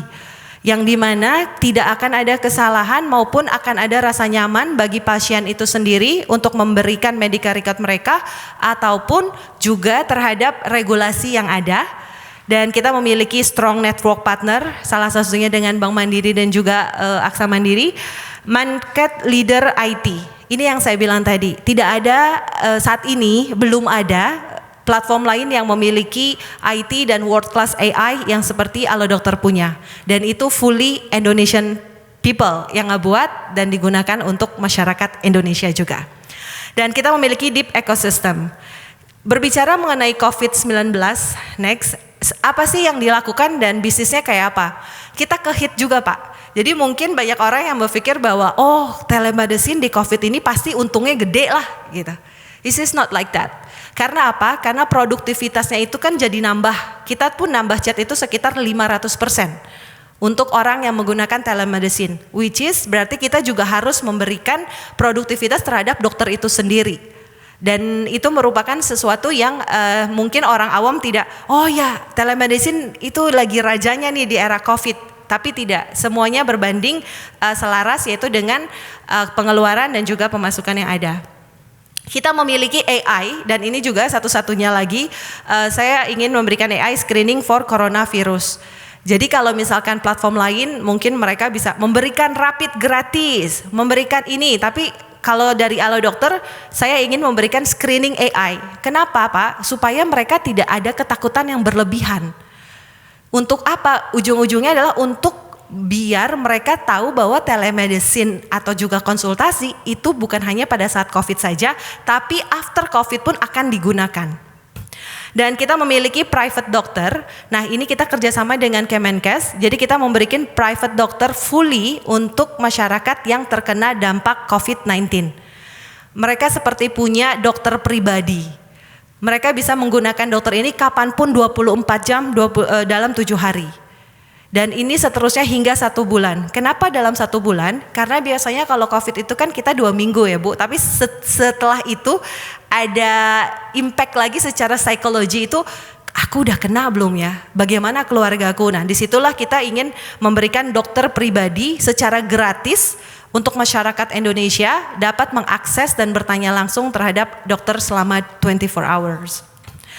Ini dia salah satu yang kita bisa gunakan, mungkin izin untuk di play.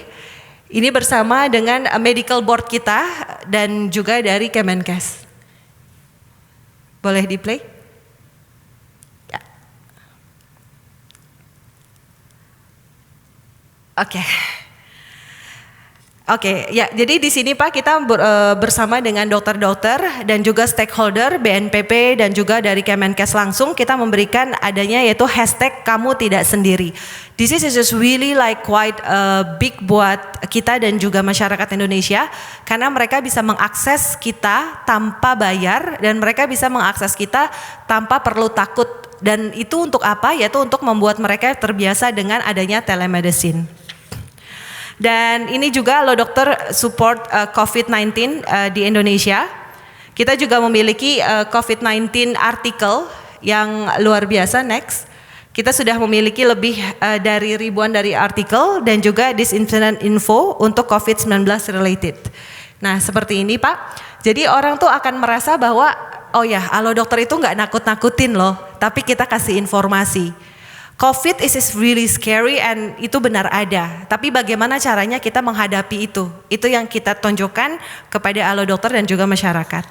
Next, ini dia support COVID juga. Kita memiliki medical update suplemen untuk dokter secara gratis. Jadi kita bisa memberikan informasi apapun yang berhubungan dengan update dari COVID dan juga webinar course terhadap COVID-19 information. Next. Terakhir Pak, ini adalah Halo Dokter proteksi pasien safety dan security. Dari awal saya membuat ini saya selalu bilang teknologi itu pasti urusannya adalah sama safety Pak. Karena kalau secara investor juga kalau kita berbicara mengenai bisnis mereka akan tanya balik kepada saya. Suci, what the strongest? What's the security of your data? Even saya berbicara dengan Pak misalkan Kemenkes ataupun Kemenminfo mereka menanyakan itu. Kita memiliki sistem audited by Horangi dan juga ICO 27001 by end of years yang dimana kita merupakan pionir pertama yang berani mengedit sistem by Horangi ataupun dengan pihak kedua. Dan kita memiliki 100% privacy ensure to Halo Dokter user dan end-to-end encryption of policy holder private data yaitu adalah nama dan phone number dari Halo Dokter. Jadi tidak akan ada kebocoran maupun juga pencurian informasi dari Halo Dokter. All data secure in Google Cloud yang ada di Indonesia. Dan proud all developer team are based in Indonesia. Itu yang membuat strong dari Halo Dokter ini sendiri adalah kita ingin memberikan sesuatu dari Indonesia untuk Indonesia. Sekali lagi terima kasih. Assalamualaikum warahmatullahi wabarakatuh. Waalaikumsalam warahmatullahi wabarakatuh. Terima kasih Ibu Suci. Sungguh dalam 6 tahun, Ibu maaf boleh tetap stay. Kita mau masuk ke sesi tanya jawab untuk Bapak Ibu. Dipersilakan kalau ada yang mau bertanya langsung kepada Ibu Suci. Sungguh luar biasa Ibu selama 6 tahun bisa punya banyak sekali hal yang bisa disampaikan melalui Halo Dokter ya Ibu. Terima kasih. Ada yang mau bertanya Bapak Ibu atau dari yang hadir secara daring Bapak dan Ibu bisa menuliskan pertanyaan melalui fitur chat? Oh, sudah ada pertanyaan Bapak, silakan. Iya. Terima kasih, selamat pagi Bu Suci. Pagi Bapak. Presentasi yang menarik. Tadi dari paparan itu ada sedikit yang ingin saya coba tanya bahwa Ibu ternyata berhasil juga kerjasama dengan rumah sakit dan lain-lain gitu ya. Nah pertanyaannya bahwa apakah dengan adanya Halo Dokter ini rumah sakit nggak merasa tersaingi gitu ya, kehilangan banyak peluangnya gitu karena memang saat ini orang-orang nggak datang lagi ke rumah sakit tapi dengan Halo Dokter udah cukup gitu. Nah kira-kira gimana bisa merayu rumah sakit supaya mau bekerja sama untuk itu? Mungkin itu aja. Terima kasih. Terima kasih Bapak. Merayunya saya sangat luar biasa Pak. Itu lebih keras daripada merayu orang tua dan pacar sendiri Pak. Jadi gini, pada saat saya berbicara dengan rumah sakit, awalnya mereka sangat menolak tegas. Baik asosiasi itu sendiri juga menolak bahwa wah ada telemedicine, jangan-jangan bisnis gue diambil gitu. Bahasanya seperti itu. Namun ternyata saya memberitahukan bahwa dengan adanya Halo Dokter, kita itu memberikan kamu pasien-pasien yang mungkin saat ini kamu belum dapatkan dari rumah sakit contohnya. Karena telemedicine ini kan tidak semua penyakit bisa diselesaikan dengan telemedicine. Dan telemedicine tidak bisa mendiagnosa Pak. Jadi bagaimanapun ketika ada orang yang bertanya terhadap Halo Dokter dan kita melihat bahwa ada indikasi bahwa ini adalah penyakit kelas A, misalkan adalah diabetes maupun juga cancer maupun juga heart attack, itu pasti kita harus langsung mengakomodir ke rumah sakit yang terdekat. Jadi mereka merasa bahwa oh Halo Dokter itu teman saya ya gitu. Dan memang berat Pak. Awal pertama itu sangat luar biasa, saya harus one by one, sangat sulit sekali untuk meyakinkan, tapi dengan melihat volume pasien mereka itu bertambah Pak. Mereka datang ke kita dan mereka bilang, wow kerjasama dengan Halo Dokter ternyata menambah pendapatan mereka dari rumah sakit itu sendiri, even pada saat COVID Pak.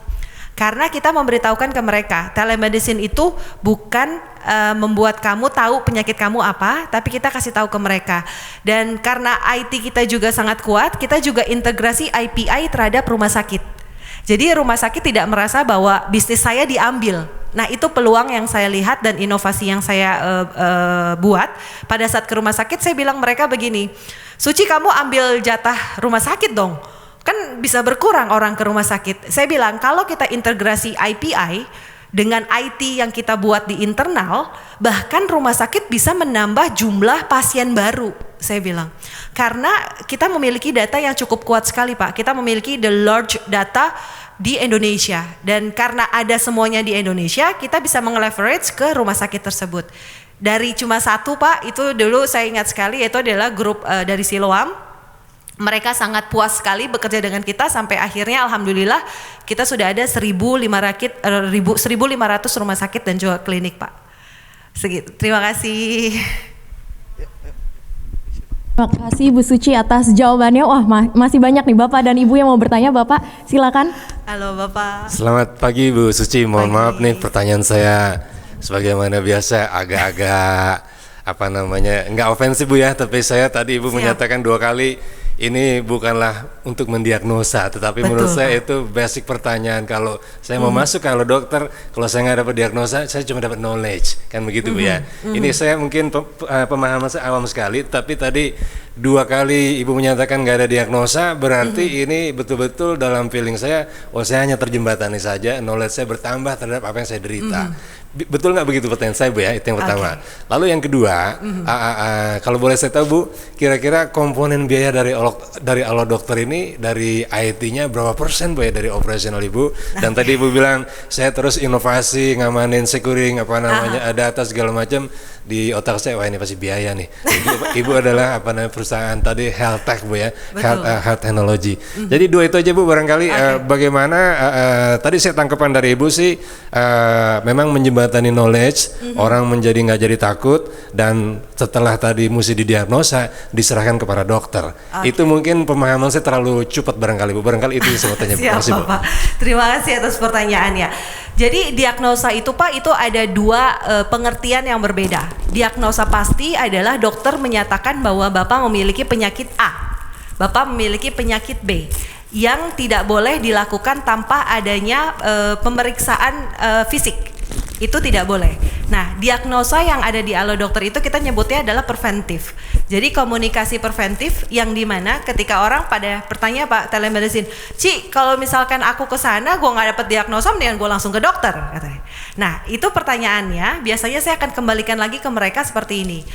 If you know exactly what happened with your body, kamu pasti akan langsung ke dokter A kan? Nah, permasalahannya apakah you really sure penyakit kamu itu memang harus ke dokter A? Penyakit kamu itu memang harus ke dokter B. Nah, dengan adanya chat itu mereka bisa bertanya Pak. Jadi mereka bisa nanya, oke, saya punya penyakit A, B, C, D, N, F. Terus mereka kasih mungkin medical record terhadap dokter yang mereka tanya. Nah, di situ kita bisa melihat kalau misalkan ternyata diagnosanya itu, kamu nggak kena, maaf Pak, misalkan kanker. Banyak banget masyarakat Indonesia datang ke kita, saya sudah pasti kanker karena saya memiliki simptomnya A, B, C, D gitu. Nah, itu kan mereka diagnosa pasti. Disitulah kita membuat mereka supaya dari lihat simptomnya yang ada, dari medical record yang ada, kamu tidak terkena kanker loh, tapi kamu bisa menuju ke rumah sakit yang memang sesuai dengan kondisi kesehatan. Jadi kita tidak melakukan diagnosa pasti, tapi kita bisa memberikan diagnosa yang tidak pasti untuk pasien. Jadi ketika pasien tahu, saya punya diagnosa pasti, saya pasti ginjal, pasti diabetes gitu. Itu kita bisa meluruskan karena diagnosa itu hanya boleh dilakukan pada saat setelah adanya pemeriksaan fisik, Pak. Dan untuk teknologinya sendiri ya Pak, yang seperti kita bilang mungkin kalau misalkan berapa persennya, more on less itu sebagian itu memang kita bertumpu pada teknologi kita Pak. Mungkin kalau dibilang persentasenya mungkin 20, 30 hingga 50 begitu. Tapi itu menjadi angka yang bisa dibilang cukup lebih efisien dan tidak banyak dibandingkan dengan kompetitor yang lainnya. Karena kita membangun ekosistem itu sendiri Pak. Jadi dari IT-nya kita dari sendiri. Kenapa saya bilang kita efisien? Karena kan kita tidak menggunakan IT atau developer dari luar. Itu yang costly yang sangat luar biasa, tapi kita bisa press Sehingga pada saat saya berbicara dengan investor, mereka juga tanya, Suci, kamu ngabisin uangnya di bagian mana? Kita memiliki 5 unit bisnis, dan salah satunya ini semuanya core-nya by IT. Jadi itu benar-benar sangat efisien cost sekali, karena IT kita itu orang kita Pak, kebetulan dari Alo Dokter itu sendiri dan karyawan Alo Dokter, di ekosistemnya juga Alo Dokter yang built-in, dan yang ketiga developer semuanya Alo Dokter. Jadi tidak costly yang sangat luar biasa, tapi kita bisa mempres costly-nya untuk kita bisa akomodasikan dengan unit-unit bisnis yang mau dikembangkan. Contohnya adalah proteksi dan juga asuransi. Mungkin bisa seperti itu Pak. Terima kasih. Bu Suci mau tanya dong. Siap. Terima kasih banyak, sharingnya sangat impresif. Most of your clients atau customer adalah orang yang ingin mendapatkan informasi mengenai penyakit atau diagnosa, artinya mereka sakit. Apakah Alo Dokter juga punya inisiatif untuk preventif, untuk bikin populasi Indonesia sehat, lebih sehat, healthy lifestyle dan lain-lain, supaya mereka nggak perlu ke dokter gitu ya? Apakah ada inisiatif atau memang hanya fokus kepada orang yang sakit yang ingin mendapatkan diagnosa? Oke, thank you. Terima kasih. Dari hampir 27 million monthly active user Pak, bahkan justru yang datang ke Alo Dokter itu mereka yang preventif, jadi bukan yang udah sakit, tapi mereka merubah gayanya. Yang kesulitan dari telemedicine ini sendiri adalah untuk merubah gaya mereka supaya mereka bisa menggunakan telemedicine secara aktif. Itu yang menjadi sampai sekarang challenging buat saya maupun juga teman-teman yang ada di platform kesehatan. Jadi kalau untuk Alo Dokter itu sendiri biasanya pasiennya Pak, mereka nanya, Dok, tolong dong healthy saya dibagusin dong, healthy life saya dibagusin dong dan sebagainya. Dan kita pun juga memiliki inisiatif, yaitu kita memberikan bukan hanya edukasi melalui chat, tapi juga informasi melalui sosial media kita. Jadi di TikTok, di sosial media Instagram, di YouTube, itu kita kasih tahu bahwa sebenarnya hidup sehat tuh seperti A, B, C, dan D. Jadi mereka bukan hanya merasa bahwa oh sakit kalau dokter. Nah yang menjadi keunikannya lagi Pak, mungkin bisa dilihat di era sekarang ini banyak teman-teman platform lainnya, saya kesana hanya untuk minta obat. Itu ada pasti Pak. Mereka berpikir bahwa oh saya kesana hanya untuk minta obat, saya cuma dokter hanya dijadikan sebagai alat untuk bisa menebus obat yang diberikan oleh dokter sebelumnya. Di Alo Dokter kita memiliki SOP sendiri, kita tidak memperbolehkan itu.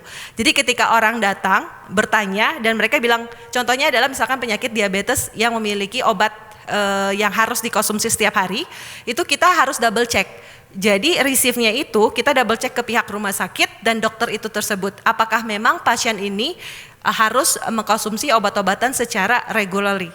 Nah itu baru bisa dikeluarkan. Jadi SOP kita benar-benar sangat kuat sekali, dan banyak sekali yang bilang, Suci kenapa e-farmasinya baru launch sekarang?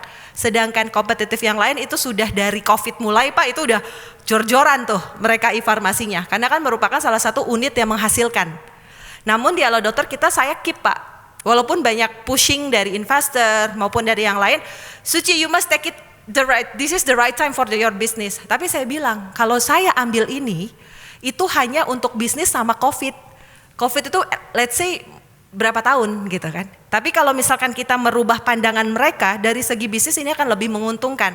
Karena apa? Akhirnya mereka bisa tahu bahwa beli obat tuh nggak sembarangan ya gitu. Jadi saya ingin membantu masyarakat untuk merubah pola pikir mereka mengenai medicine itu sendiri Pak.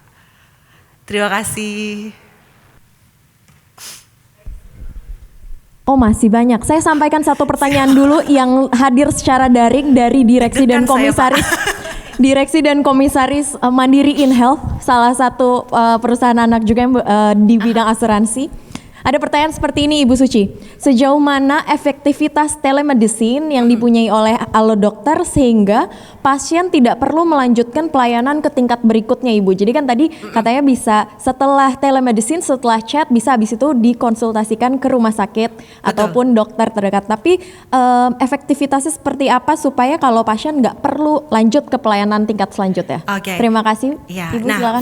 Saya ingin menjawab bahwa pasien tidak diharuskan untuk ke rumah sakit, itu merupakan stigma yang kurang tepat ya.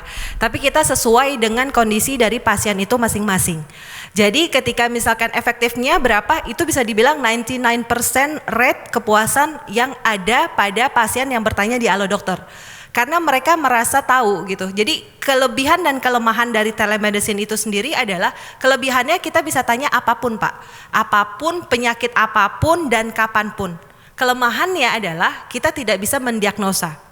Namun kita bisa mengetahui apa sih sebenarnya yang terjadi pada kondisi kesehatan kita.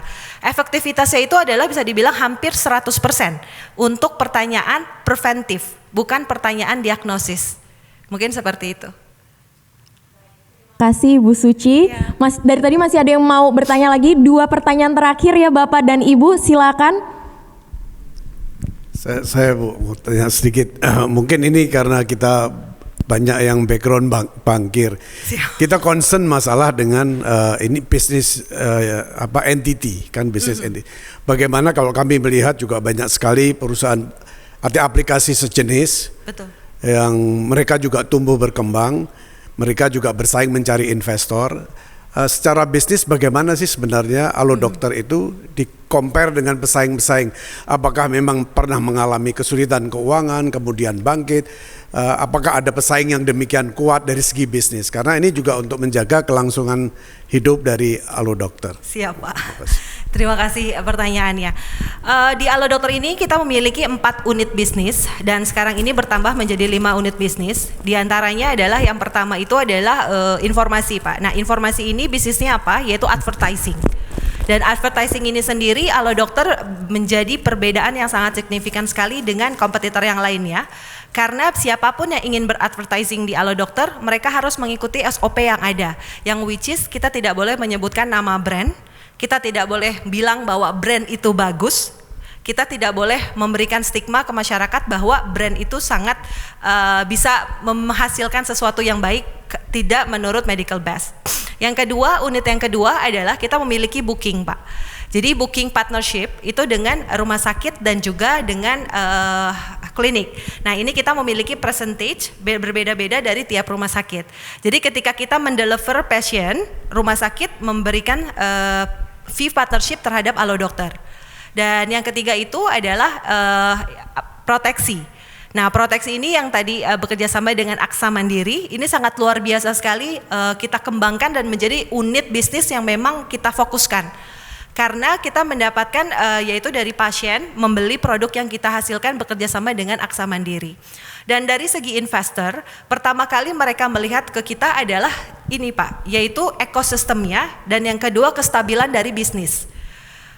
Kalau misalkan saya bertanya terhadap investor, pertama kali kita baru saja closing di seri C bersama MDA, Telkom, grup Telkom, itu 33 USD, itu adalah seri terakhir dari seri C awal. Jadi dia di seri terakhir dan kita mau di seri D di Januari atau Februari. Nah mereka itu menanyakannya adalah kestabilan dari bisnis yang ada. Mungkin kalau misalkan kita compare Pak, biasanya kan kalau misalkan kita berbicara tentang platform, keunggulannya mereka itu cuma satu. Value bisnisnya, revenue-nya berapa dan how long gitu.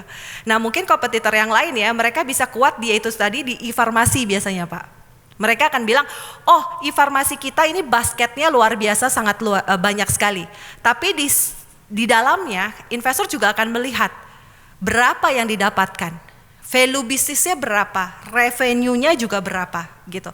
Nah di Halo Dokter ini yang menjadi kekuatan profesionalnya ini adalah kita memiliki deep ecosystem yang ada. Jadi bukan bisnis musiman kita biasa sebut Pak. Karena dari informasi, terus masuk ke booking, terus habis itu kita ada proteksi dan juga ada e-farmasi, delivering service system. Nah ini kita baru mulai di bulan ini ataupun di next month, yang dimana kita bekerja sama bukan hanya pada partai-partai kecil saja, karena untuk safety patient itu sendiri Pak, tapi kita bekerja sama dengan farmasi-farmasi yang memang sudah besar dan mereka sudah memiliki warehouse sendiri. Jadi kalau secara ekosistem bisnis, investor biasanya melihatnya seperti itu. Kendala saat ini, alhamdulillah dan jangan sampai ya Pak, kita tidak memiliki kendala dari segi kekurangan dari jatuh bangun lagi, karena itu tadi kita benar-benar fokus terhadap servis yang kita keluarkan. Mungkin kalau misalkan Bapak bisa lihat, oh Halo Dokter tuh kok nggak ada di mana-mana, nggak ada iklannya, nggak ada di jalan dan sebagainya. Bahkan pesaingnya lebih banyak di sana. Karena kita benar-benar smart burning cash, Pak. Yang saya bilang tadi, ketika kita beriklan contoh, itu kan kita ngabisin 1 million ya, bukan uang kecil. Kita itu ngabisin hampir mungkin setengah dari budget yang ada. Tapi in the end adalah valuable dari customer itu sendiri. Karena kita nggak bisa ngitung kaknya kan agak berbeda gitu. Jadi ketika bilang, oh ya saya ada di A, ada B, ada di C, ada di D, jalanan semuanya tahu saya, but they using the service or not. Itu yang investor bisa melihat, dan stabilitas dari curve revenue yang kita punya.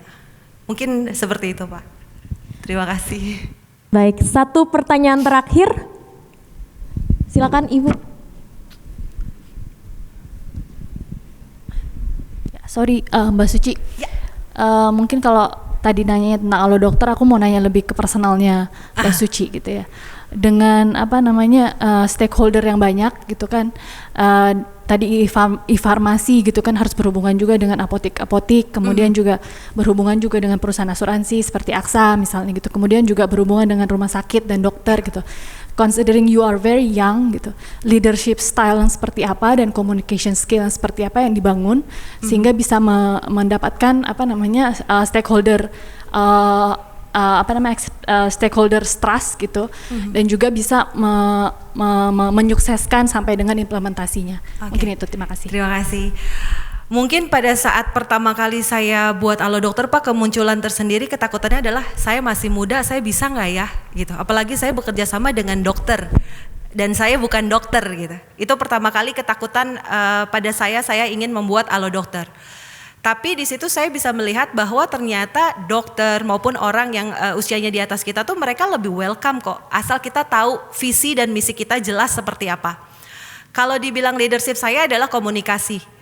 Karena buat saya komunikasi itu menjadi hal yang paling penting. Baik sesama colleagues, baik sesama partnership maupun sesama karyawan. Karena komunikasi itu yang paling penting, dan saya selalu leadership saya selalu bilang komunikasi dan respect. Dan yang kedua adalah saya tidak pernah membuat batasan terhadap karyawan saya sendiri maupun juga partner. Karena buat kita adalah ketika kita ingin membuat sebuah bisnis, yang terpenting adalah apa? Kita bisa menerima masukan dari orang lain, dan mungkin masukan itu bisa dijadikan sebuah unit bisnis baru lainnya. Dan saya sendiri kalau misalkan saya adalah orang yang sedikit micromanage. Mungkin orang pada bilang, wah micromanage itu nggak bagus gitu. Tapi kalau menurut saya pribadi, bahwa micromanage itu adalah sesuatu yang memang saya lakukan, dan untuk apa? Sebenarnya bukan untuk memonitoring. Percaya boleh, monitoring hal lain lagi gitu. Jadi kalau saya lebih suka curhat, kalau saya orangnya karena mungkin di sini bisa kelihatan saya suka banyak sekali bicara, Pak. Kalau bicara susah diberhentikan. Itu saya suka nanya ke semua tim, baik tim dokter, baik ke klien maupun juga baik ke karyawan. Itu saya selalu suka tanya, kamu butuh apa sih di Halo Dokter ini, gimana sih gitu. Jadi kalau saya lebih ke komunikasi, dan saya tidak ada batasan antara saya maupun juga orang lain. Begitupun dengan relationship dengan investor. Karena buat kami investor itu adalah salah satu partner kan, Pak. Halo Dokter tidak akan bisa berdiri sendiri tanpa ada investor, tanpa juga ada partnership dan juga kolega.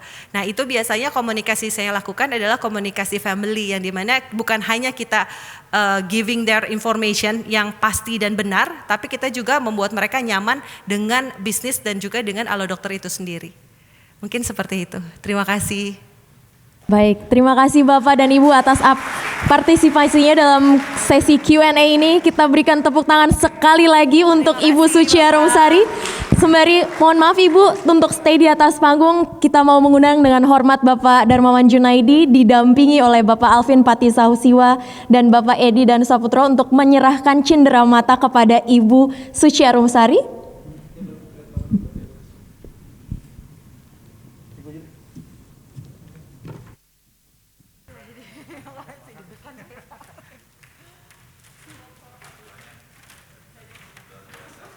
Terima kasih atas sesi sharingnya Ibu Suci, boleh hadir bersama kami Mandiri Group di hari ini. Banyak sekali hal inspiratif yang boleh kami pelajari bersama-sama, dan semoga kerjasama antara Bank Mandiri serta Mandiri Group dengan Halo Dokter dapat terus berjalan dengan baik.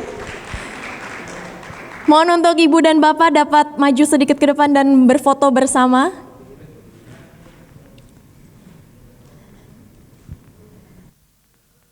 Untuk peserta board forum yang secara daring, kami harapkan juga untuk bisa menyalakan videonya agar berfoto bersama dengan Ibu Suci dan Bapak Darmawan Junaidi di depan dulu sebentar. Bapak dan Ibu boleh dinyalakan videonya, kita mau foto bersama dulu.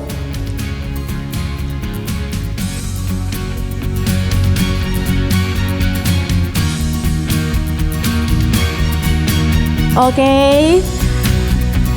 Sudah di capture 1, 2, 3. Next page.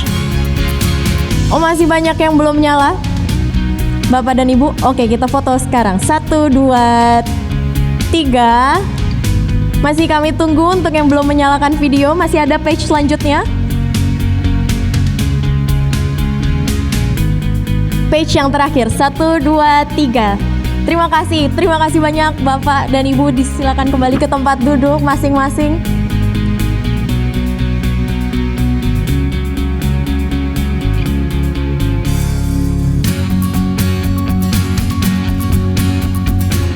Untuk seluruh hadirin yang terhormat di Auditorium Plaza Mandiri, jangan berkecil hati karena tadi yang foto bersama baru yang versi daring aja. Sekarang kita undang Bapak dan Ibu untuk boleh berfoto bersama. Untuk stay di tempat saja, Mas silakan menuju ke depan dan foto karena kita masih harus melaksanakan protokol kesehatan. Jadi foto di tempat saja tapi berdiri boleh Bapak. Mari kami undang Bapak dan Ibu untuk dapat berdiri. Agak adjust posisi sedikit, tidak apa-apa tapi tetap memperhatikan jarak sosial satu sama yang lain. Yang bergabung secara daring juga monggo kita undang lagi untuk tetap menyalakan videonya karena diabadikannya dua-duanya ini live cam untuk di Zoom dan juga foto bersama di sini.